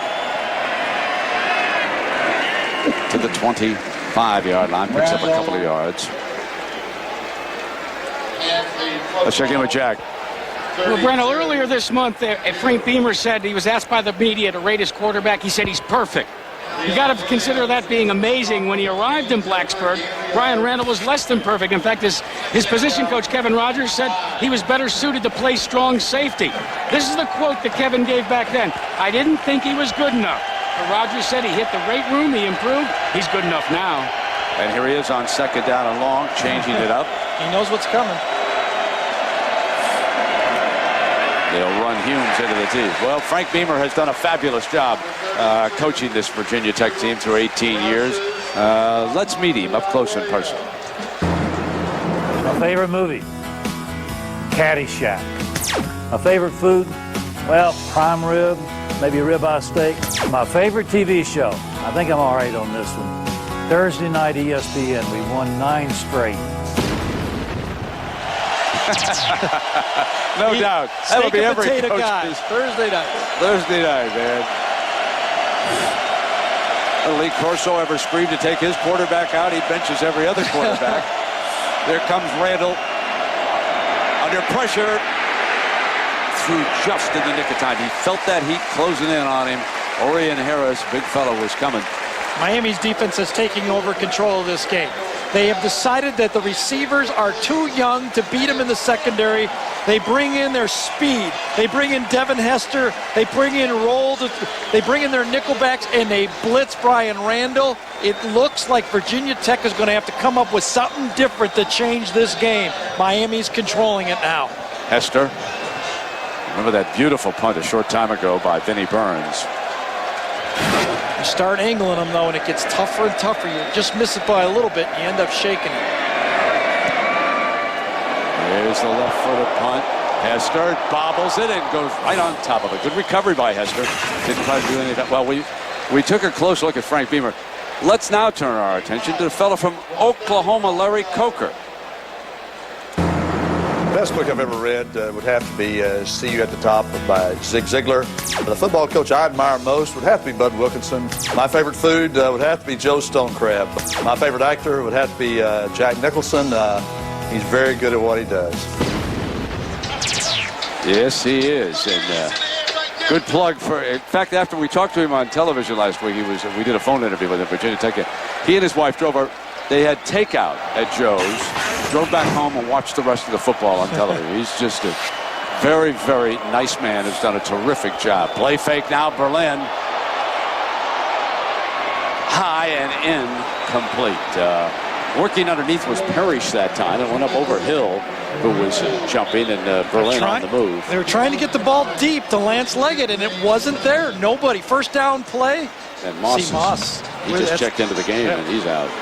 Jimmy Williams, number 2, is ready for Lance Leggett. They've tried to go deep on first down, nothing there, and Brock Berlin had to try to dump it off under pressure. If Williams leaves early, and he has another year of eligibility with the Hokies, but if he leaves, he's going to be a very highly drafted corner. He has terrific size. They moved him from safety to the corner spot. The NFL, of course, will measure his speed, but he's been very good today in covering some very talented wideouts. Yeah, and it's really interesting. Bud Foster said, Gary, please don't say a lot of nice things about you. We need him another year. Hey, I got news for you, Coach. There's a lot of folks whispering in his ear, okay?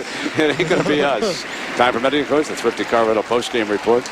And John and the gang, so stay tuned. They'll tell you how Pittsburgh came away with a win, and they will head to probably the Tostitos Fiesta Bowl. We'll see how everything unfolds tomorrow with the selection shows. I think Jack's report was right on. Even though it's not, a 90-degree temperature here in Miami, the fact that Virginia Tech has rotated that defensive line, now has Tapp and Burchett fresh. They're ready to go. They got a series off, and now they're ready to go again. Williams was going to go bump and run on the freshman Leggett. Now he has backed off 12 yards on him. And Berlin's looking in that direction, and he's sacked. No chance as he's down on the 39-yard line with Jonathan Lewis, one of the Lewis brothers. He and Kevin, and they have both played well. They're out of Richmond. And, man, they've done a great job in that defensive front. And right in here winning it. But it's been confusion by the quarterback. Brent told you. They call it press bail. The corners come up. I think Brock Berlin thought it was going to be man-to-man press coverage. He looked up, and all of a sudden those corners had bailed out on him. He was confused, and that caused the sack. Third down and long. See what kind of a look Williams gives. He's going to just set up deep this time.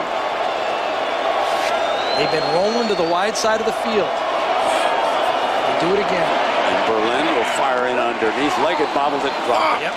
The freshman who has blazing speed does not have the greatest of hands that we have watched in practice with Miami. This was the perfect call. They've been rolling to the wide side. This time Brock Berlin had the square in inside, threw it a little low, could have been caught, bobbled, and clearly hit the ground. Leggett was a high school hurdler. And many believe he could go to the track team and be an elite one here at the collegiate level. Monroe from Palm Beach Gardens. Back to punt again. Does get it off. Yeah, he had to short leg it, though, to do it. Remember now, we told you they're working with a new long snapper, having lost Olsen, and they were very, very concerned about that. Well, a great aerial shots of the Orange Bowl today, courtesy of our friends at Outback. Proud sponsor of the Outback Bowl over in Tampa. The Outback Steakhouse Airship, the Bloomin' Onion One, provides aerial coverage for sporting events across the country. The Outback Steakhouse Bowl, our friend Barry Alvarez will take the Wisconsin Badgers in there to play the Georgia Bulldogs. And Jack, what are they saying down below about Moss? Well, they're still evaluating. Dr. John Uribe, their orthopedic surgeon, looking it over, but for all intents and purposes, Tyrone Moss is out for the rest of the game with an injured left knee. It looks now like they are going to try a fullback look. That Vatek has struggled so much offensively that Jesse Allen, frequently replaced by one of the tight ends, the sophomore out of Monson, Mass, has now checked into that lineup, and he sets down right in front of Humes. So a little bit of a different wrinkle to see if they can protect Randall. No, they want to throw to Allen right away on first down. He's out of bounds, short of the 20-yard line. I'll tell you, the Miami defense has been having to deal with a Virginia Tech team that all year has gotten some opportunities inside the 50-yard line and inside the 20-yard line. You see how they've been able to produce when they get it over the 50-yard line? But today they have not got that great field position. You see how Virginia Tech starting at their own 22? They had that one great drive after the interception, but mostly since then it's been backed up. Two tight ends and two wides off to the right. And Humes slashes to daylight. First down to the 28-yard line. And Anthony Reddick, their freshman free safety from Fort Lauderdale, makes the stop. Yeah, he was forced to make the stop because Humes was riding right at him. And Reddick, who played corner in high school and now is a safety, as you see Davis come out, a little bit of a stinger right there. That's been a problem for the Miami linebackers all year. Gooden and McIntosh have had him, but Reddick that time had to take one from Humes. And Gooden replaces him. Randall steps away from the pressure, breaks free of a tackle into the secondary, and down at the 37-yard line. So Brian Randall, running away from heat, goes 35 yards before Antrell Roll can bring him down. A huge play for the Hokies. Now you wonder, this was not a quarterback draw. This was tight end out here back in the flat. But when you blitz, there's nobody here again. And if you break one tackle, and he just did break a tackle by Leon Williams, the middle linebacker, all of a sudden, Brian Randall's in the secondary. When you blitz and you don't get the running quarterback, you pay. The linebacker from Brooklyn could not make the stop. And Humes to the 32-yard line, a strong first down run. Deadlocked at 10 here with the final seconds ticking away in the third quarter. Winner of this game will go to a BCS Bowl. Loser will go up to Atlanta. Peach Bowl appointment with Florida. They're going to let it run out and turn it around, get to the safe side. Four fingers coming up. But who will the fourth quarter belong to? We'll find out after this message and a word from our ABC stations. A game dominated by defense here at the Orange Bowl in Miami. Virginia Tech and the Hurricanes. Second down for the Hokies as we start the money quarter. Humes crossing the 30-yard line, but short of the first down. The Pontiac high performance scoring summary here. We've had a pair of touchdowns. After an interception in the end zone, the Hokies go 80 yards for their touchdown. Then after Brock's fumble, they went 44 yards with the field goal. A blocked punt led to a 14-yard Miami touchdown, and then it was a Randall fumble leading to the field goal. So turnovers have been huge so far. Randall firing underneath beautifully to King. So there is the first down as he slips it into his tight end hands. You know, one of the things that impresses you, and so many teams have come down here to Miami, and for whatever reason they've had stage fright. Not this Virginia Tech team. I mean, they've gone nose to nose here. No, and you know, coming off a very emotional game with Virginia last week, to redial up and play this game, you can tell it's a well-coached team who believes in himself. And you know, I think that thing you talked about early in our open, that ACC champ sign that Miami tried to use, I think that's working in Virginia Tech's favor right now. They have really challenged themselves and stepped up to it. You know, you slap somebody in the face, you say, okay, put up now, let's do it. Interesting. Eddie Royal on that last play, Brent, was wide open. Talking about that sign. There it is. They held it up on the sideline. And it has been all over the newspapers here in South Florida, up on the internet. And like Gary says, so far, the Hokies are going nose to nose with favored Miami in this game. Randall's hit backside. Incomplete. Reddick was on the blitz. Reddick, who has blocked the punt. Tried to go to a stutter, but coming right around here, nothing fancy. They've been doing it all game. Was not picked up. You see it blocked inside out. That's as much time as you're going to have. I thought the shotgun snap, Brent, was slow that time. It was a pop-up and didn't give Brian Randall a lot of time to get a hold of that ball. That might have caused that sack. A new return man checks in for Miami now. And remember, Virginia Tech has a fake. And that is Parrish, who is back deep. Roscoe Parrish is back deep. Oh, that's a beauty. Man, what about hang time here? He won't even make a crack at that. It'll be caught at the 6-yard line. He drops down another one. And Vinnie Burns had one blocked, but other than that, he's been one of the better punters that we've watched. Again, his father, a member of the Sugar Bowl committee in New Orleans. He's here today. He would dearly love to welcome his son to Bourbon Street.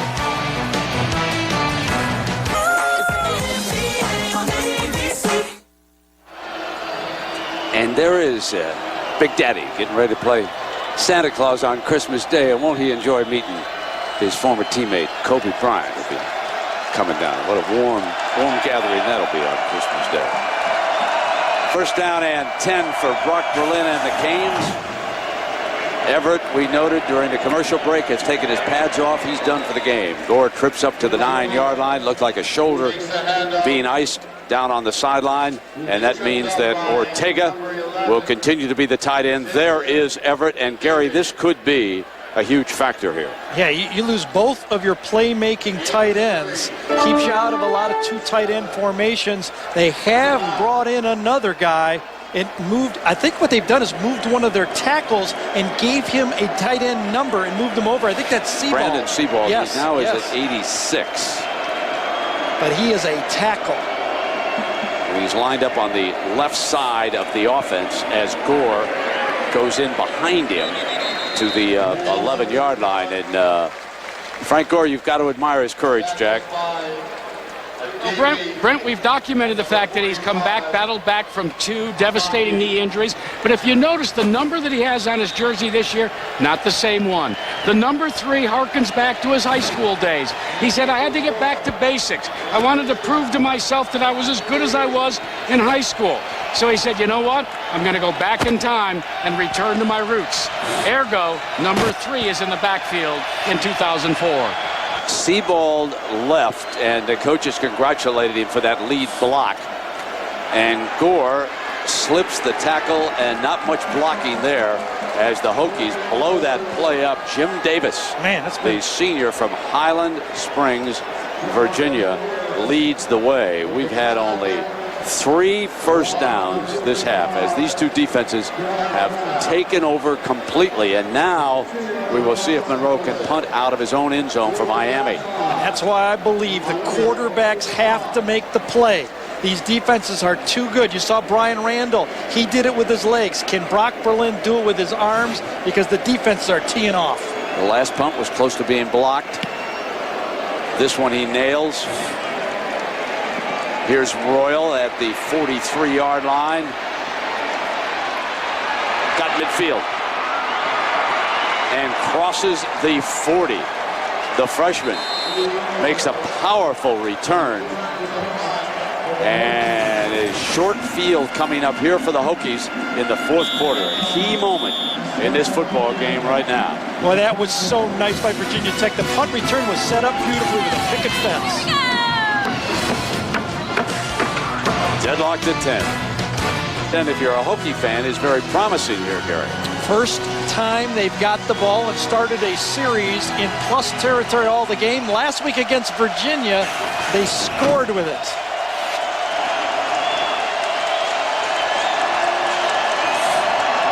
Play fake to Humes. Randall with plenty of time. Fires. Royals got it. 10-5. Touchdown. Hokies leading. Beautiful play fake to start it. Then the 39-yard pitch, catch, and run by the freshman. Same formula they used against Virginia. They get the ball in plus territory. They come across in a perfect throw. Watch Royal. He comes from behind the receiver. They get the play action pass. That gives them the time. And look at that strike. A strike against Antrell Roll, excuse me. Perfect throw. That's what I talk about. When you put him there, not even the best coverage can stop it. Lance Goff puts it down, and it's blocked.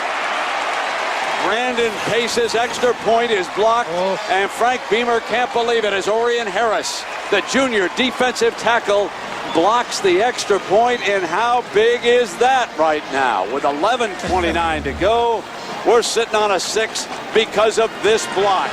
The second block kick of the game as Big Harris just blew through the middle that time. Came right between the center guard gap, came right inside.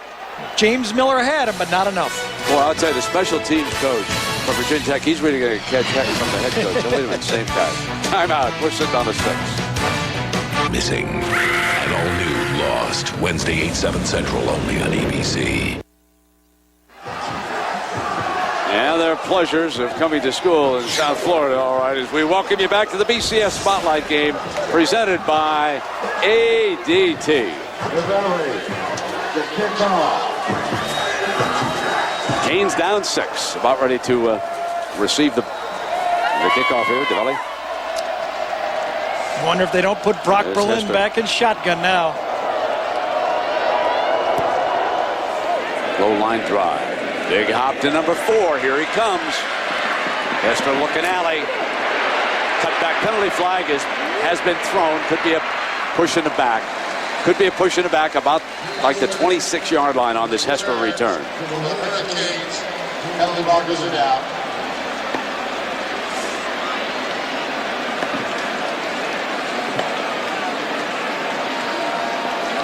Penalties have hurt Miami today. 2 inside the red zone that cost them points, and now this one, great field position.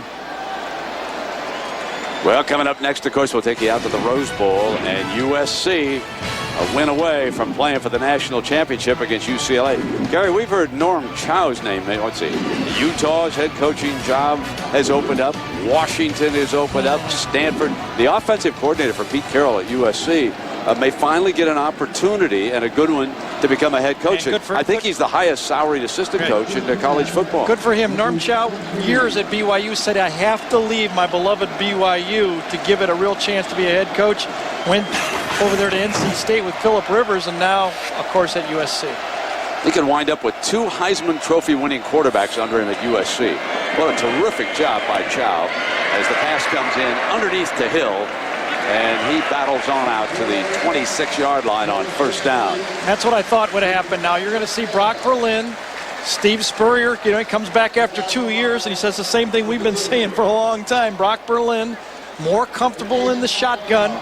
He's coming out again, 17 points down to Louisville. He brought him back late against Florida State. Leggett, Jenkins, Parrish are his wideouts. This is Parrish. Reverses his field out of bounds with a first down, and we have 10:40 to go. The missed extra point looming so huge in this game right now. The tough thing now with this shotgun hurry up, it's not quite 2 minute yet, but it's very difficult to substitute against this formation and get fresh guys in. Virginia Tech has their second defensive line in to rush the passer. So far, no pressure. And Miami kept the same personnel on the field. Williams goes nose to nose with the freshman toward the bottom of your screen. Berlin looks the other direction, goes deep down the sideline, incomplete. Jenkins was the receiver. The corner on that other side was Roland Minor, a redshirt freshman out of the Washington area. We've got a penalty flag.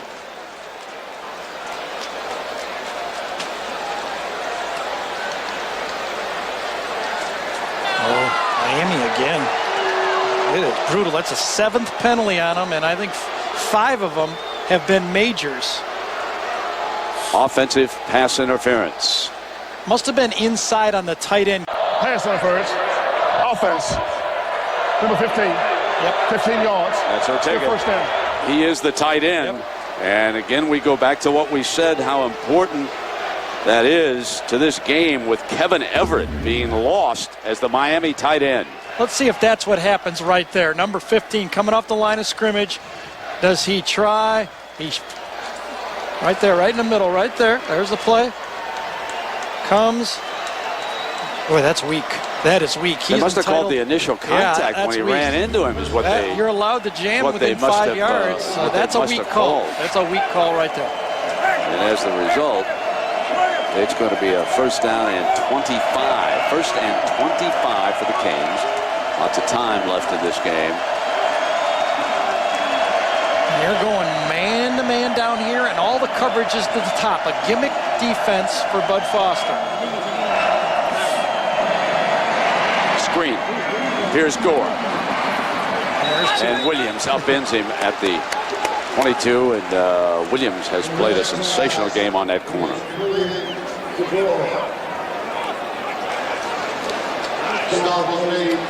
Jimmy Williams on that play recognized it very quickly, kind of jabbed the offensive lineman coming out, ducked inside, and got Gore. Beautiful play.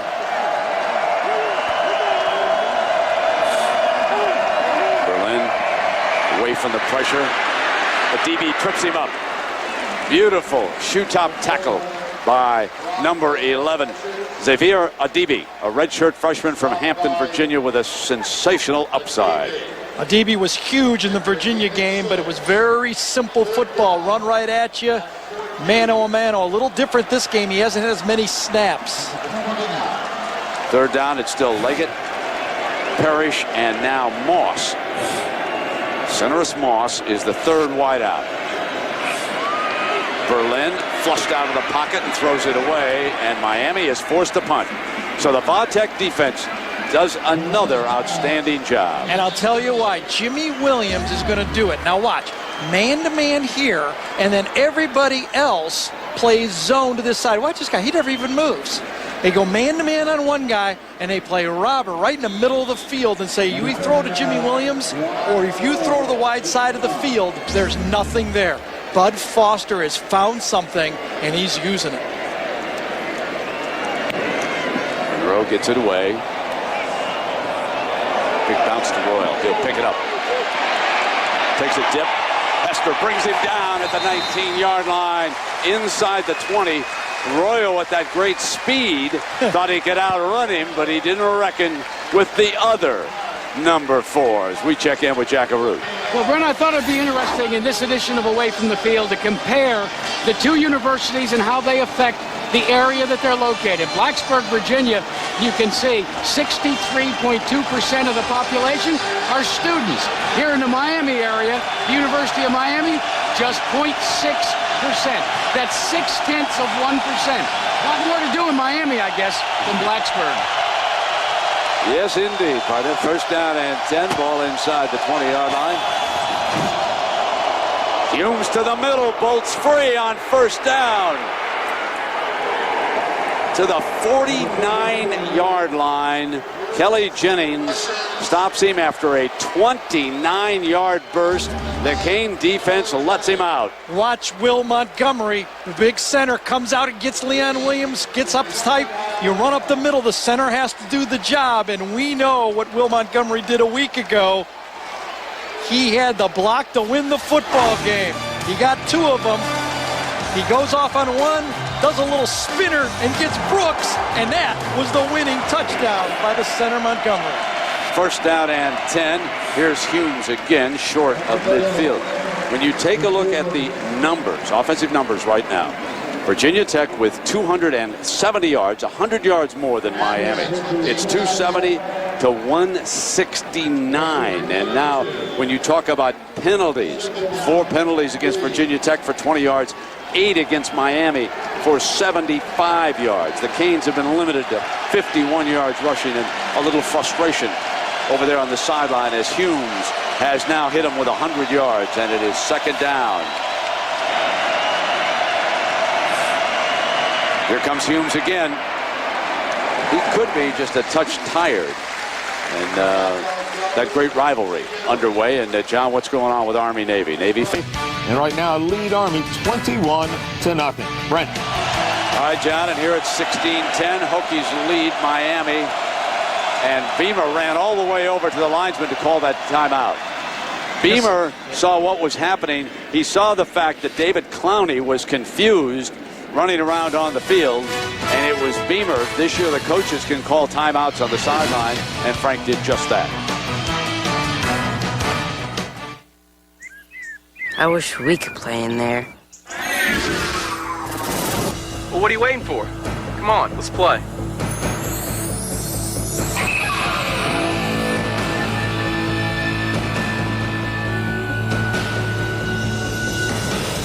Not bad. A couple rookies. Hey, where are you going? Gotta go. See ya. A tradition of excellence, then, now, and always.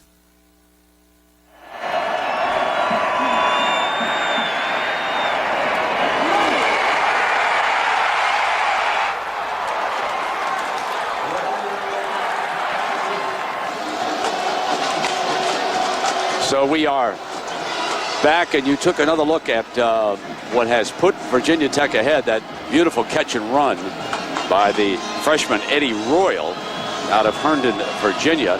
He was one of the players of the year in high school football, and it was a big coup for for Tech to beat several other schools and recruit him. His sister is a student at Blacksburg, and she wanted a little brother to come there and play, and I think that was probably one of the factors also. Third down now for Randall and the Hokies. Clowney is on the right side of the formation. Comes in motion. Under pressure, throws incomplete. Randall might have pulled the trigger just a hair too soon that time, but the Canes were coming in hard. Yeah, he didn't have a choice. You're right. I mean, that ball could have been completed, but it's not like he had a lot of time, and it looked like it might have been deflected because he had pressure right in his face. He knew he had one-on-one, but one-on-one without time to throw doesn't give you any help. Parrish standing back by the 10-yard line with Vinnie Burns, who's had one blocked here today. Parrish has replaced Hester. Did a great job against Virginia as a return man. And Humes is not in there either now.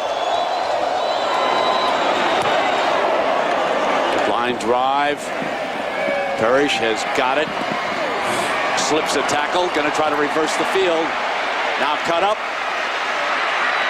And Hall all over the top of him at the 12-yard line where it'll be first down. That is great special teams. So if the Canes are going to do it, they're going to have to do it the hard way against a tough Hokie D. We'll be right back. Bowl to see who wins. What's in your wallet? Brent Musburger here with Gary Danielson and Jack Arute. 7:02 left in the fourth quarter. Miami has staged 2 fourth-quarter comebacks. The first one against Florida State in their season opener, and later in a night game against Louisville, both coming here in the Orange Bowl. Now they have 7 minutes to work with. They're down by 6 points against a tough Virginia Tech team.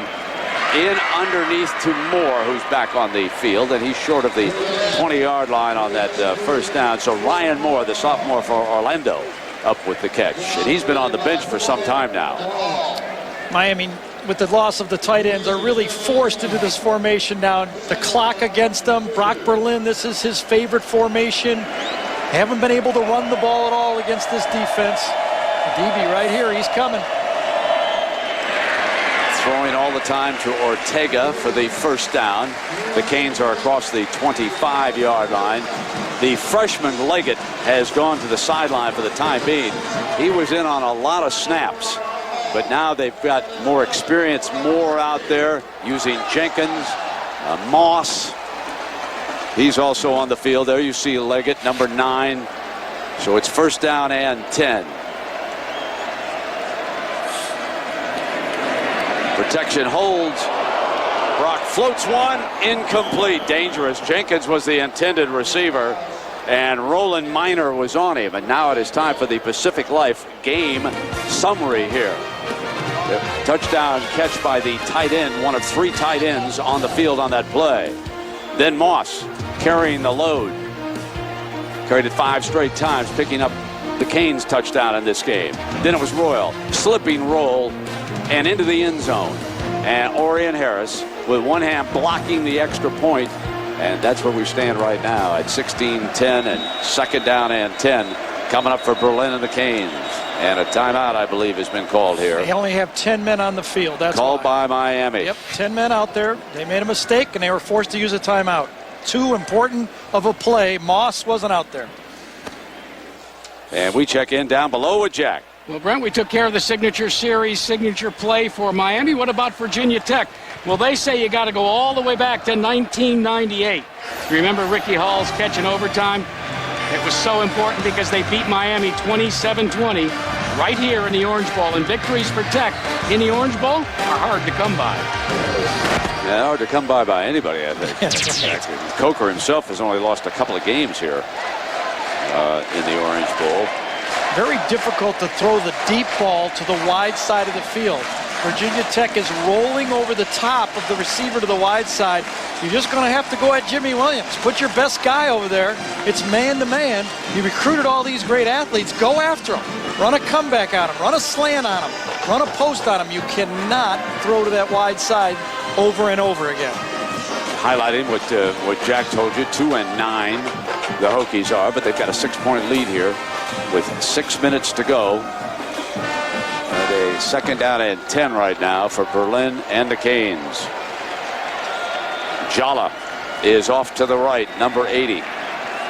Parrish and Moss, the wideouts. Gore is the running back. This will be Parrish on that flanker screen, and Ortega couldn't do anything for him over here. This is where they really missed their two tight ends, with Everett and Olsen out. And now Ortega, the third fella down in there, to set that play is really becoming difficult for Miami. Well, that strategy on that play is really difficult to understand.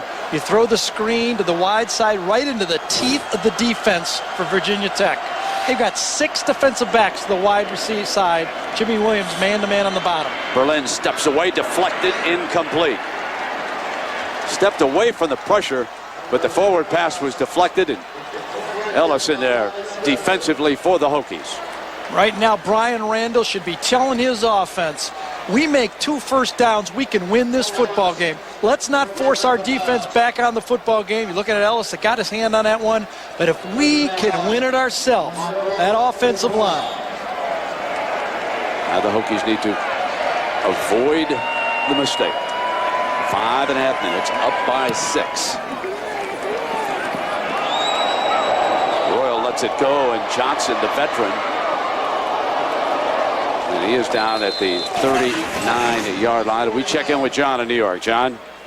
44, or log on to ESPN.com, keyword singular. Brent, vote a lot. Yeah, John, I want to vote for the personality of the year in college football. I want to vote for Urban Meyer.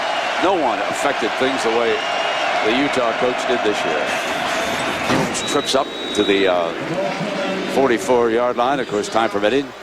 John and the gang will have highlights from that Pittsburgh game. They'll set the stage for USC, UCLA. You know, Brent, you made a point earlier. It looks like Humes is a little tired. That's really where the injury to Emo early might affect the end of this game. Without being able to go to Emo, Humes has had to take a lot of plays in this football game. He looks a little tired to me. Miami has a couple of timeouts remaining. This is second down.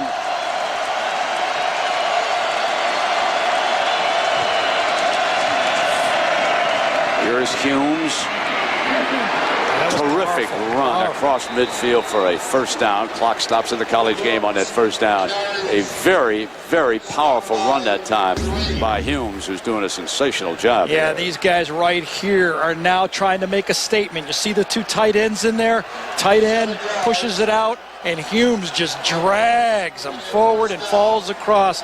If you were going to ask the Virginia Tech people who was going to step in for Kevin Jones, the All-American first-round draft pick that left, they would have said we thought it was Cedric Humes.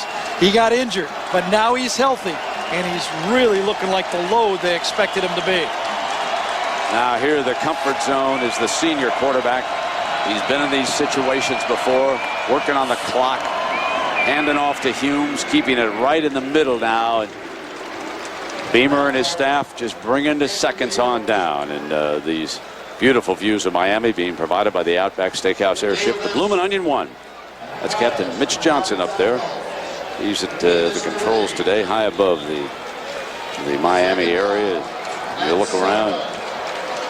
Really got to play that play clock now if you're Brian Randall. You got to take it all the way down to 2-3 seconds max.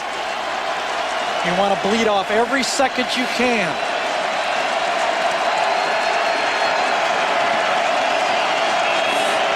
They're going to throw it. Incomplete, intended for Clowney, and Jennings was all over him that time. Terrific coverage by number 22. Let's go back and update the out of whack stat.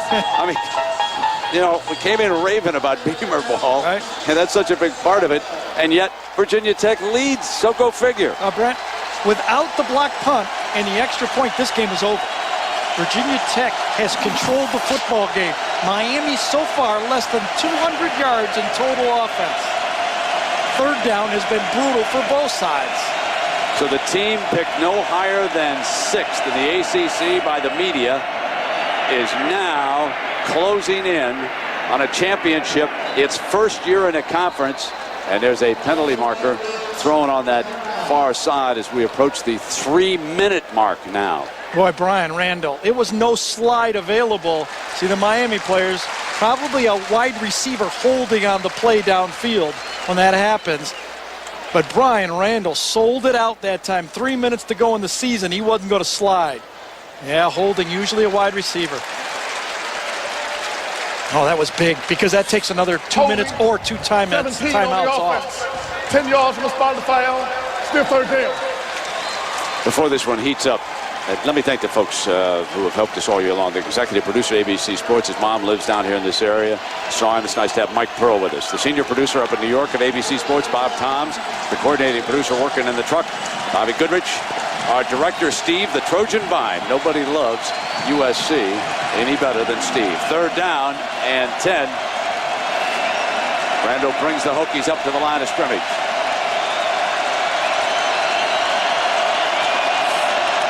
Play fake. Reaching by the tight end. King got it. Great pair of hands. And it's a first for the Hokies as King moves the chains as they cross the 40-yard line. You can't do it any better than this. You throw it to the only spot your guy can get it. A big tight end on the safety. Watch him lay out. That is a wonderful play. You throw it out there. Only your guy can get it on the fingertips. He juggles it and he makes the catch. That is a game potential winning catch for the tight end, Jeff King. What a play. And picked up the first down on 3rd and 10. First down and 10. Humes trips up for a couple of yards. Well, we talked about what the keys of this football game would be. Call the G's keys. I said it was going to be the rushing game. Which team could do it? That might be the tipping point right there. Kind of a wash on 4th down, except for the 2 blocks. You can see the touchdown by Eddie Royal, the catch and run for the touchdown. The rushing game, though, has been the big difference.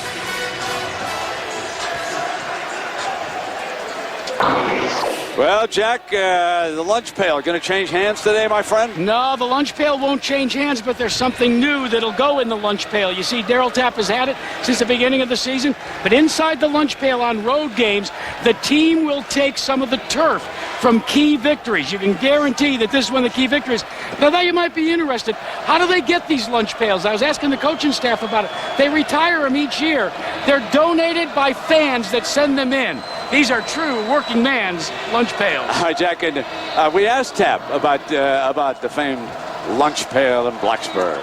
I took possession of the lunch pail in June, and you got to come through me to get it. And that would not be easy going through number 55 to get that lunch pail, let me tell you, folks. What a football player. Back-to-back games, he has come and played and been really, really a load on every play. Inside run, outside run, pass or screen. He's been ready to go. Miami is forced to take one of their timeouts. They've only got one left. Remember, they had to take that timeout when they only had 10 men on the field when they had the ball last time. 2:20 left in the game. And Brian Randall handing off to Humes, and Humes is ganged up on. So now it'll be 3rd down and a long. And the question would be, where does Frank Beamer need to go to get a field goal? They're going to call a timeout and talk about this. And let me finish thanking some folks who have done a great job this year for us. Our TD, Randy Hargrove. Thanks, Randy. And the associate producer, Will O'Toole. And our associate director, Brian the Wildcat Fay. And our production assistants, well, Jay Bird and Affleck, outstanding. Giuliani Barbieri and Dan Bard. Our production managers, Christy Bravey. Our technical manager, Mark Towie. Computer stats, Craig Rothberg. Booth stats, George Hill over here. He'll head out to the Great Northwest. Home game for him, Seattle, Dallas. The spotter, the Move Man himself, Brian Mobilson, and our scoreboard operator, Jason Polstein. Jason's a pretty good handicapper. You know that? Here's a real strategic play here for Frank Beamer. He's got to first think about how far does he got to get for a field goal. Okay, you see, he got to get to the blue line for a career field goal, and that kind of ices the game. The next thing he has to think about is Miami is out of timeouts. Do I risk a throw and stop the clock? Do I let it go out and trust Brian Randall?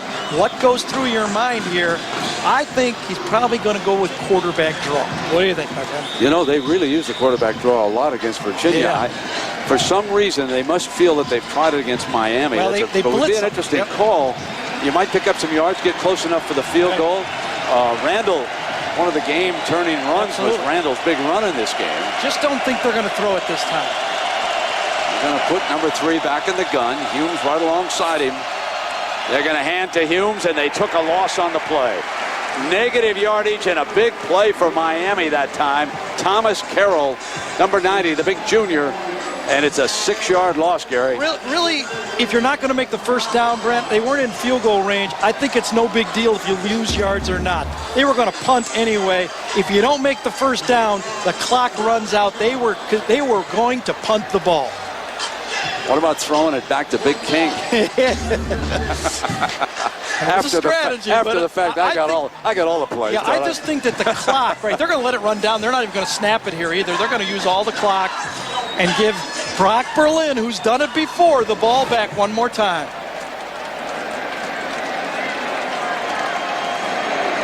So they'll bring it down now. The game clock moving down too. There's the penalty, and so while we have a moment, we will tell you our Chevrolet players, and it really was not easy with Virginia Tech. I must tell you that there are several outstanding candidates on that Hokie team, but Brian Randall and all he's meant to the program and everything, you can't say enough about Brian, who hung in there despite a quarterback controversy. He's our MVP, and he's 11 of 18, 148 yards, 2 touchdowns, no interception. Anthony Riddick, of course, he blocked that punt, set up the touchdown for the Canes in recognition of their efforts. Chevrolet makes a $1,000 contribution to each university's general scholarship fund. A little risky on that Miami one, though. You know, he did do that, but Orion Harris and Brock Berlin, that blocked extra point, and Berlin getting the ball back. Here's that high punt now. Being fielded by Hester. They've got him back on the field, and he gives up yards back to the 10-yard line. So here it is for Brock Berlin. The ACC title is on the line and a trip to the BCS Bowl. His last series probably in the Orange Bowl. He'll bring him out. He's had an interception in the end zone, thrown for 131 yards. Humphrey and Parrish have been his leading receivers, but he does not have a receiver with 50 yards in this game. The fullback with 42 is his leading receiver. And folks, that is not Miami Hurricane football. No, Brock Berlin has been neutralized. There's no doubt about it. He's got one more shot, though, and it's very reminiscent to me of this Florida State game when Florida State knocked Miami all over the field, but one last drive. Moss is to the right. Brock comes in underneath. Puts it in Moss's hands. Moss sprints now out of bounds at that 20-yard line, just short of a first down. And that was so important because Moss was not going to get the first down on the play. He got out of bounds to stop the clock. Second and short, very good, stop the clock. He ran around Jimmy Anderson that time, the outside linebacker, and that got him the opportunity to stop that clock. The Canes out of timeouts. They can stop it with a first down. Off his chest on the ricochet. Deflected, incomplete. But it was botched when he did not handle the snap cleanly. It'll be second down and check that. It'll be third down and short as Jimmy Davis is in on him. Sometimes you get your eyes downfield a little bit too much. You just take that for granted. And then coming around the outside, a little bit of attack, and Burchett gets him. That's a tough call here. Oh, was it Jim Davis? I'm sorry. They've got to have the first down here. Yep. Of course, it's 4-down situation now with a minute to go, but they need a couple of yards here. The draws have not worked well against this Virginia Tech defense either. Deflected again, and that defensive front led by Big Jim Davis. What a series he's having defensively. You know what Jim Davis said before this game? Because he missed all of last year. He said, I've got my butt kicked twice by these guys. I want to finish up beating them. And Davis, look at that outside rush, and gets back-to-back plays. Here's your ball game, fourth down. Jimmy Williams so loose out there. 59 seconds. Canes have got to have the first down.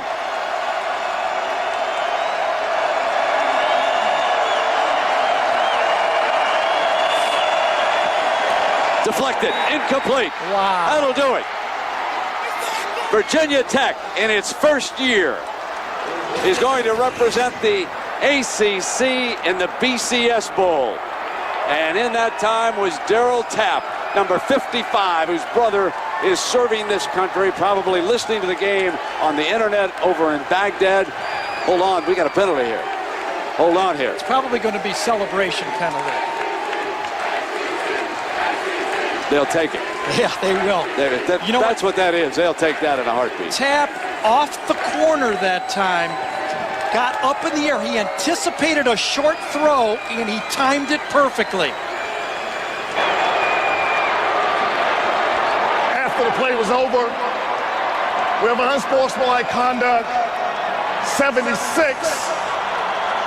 Virginia Tech. First down. Probably would have a taunting play, but you know what? Tapp coming off the corner saved the day for a guy who had a sign up. And will he race back over there and grab that sign again? Is it over there on that sideline? Remember, Miami used it as motivation. He had the Tim Russert easel. He wrote ACC champs on it. What a play by Tapp. 3 straight deflected passes by the Virginia Tech defensive line.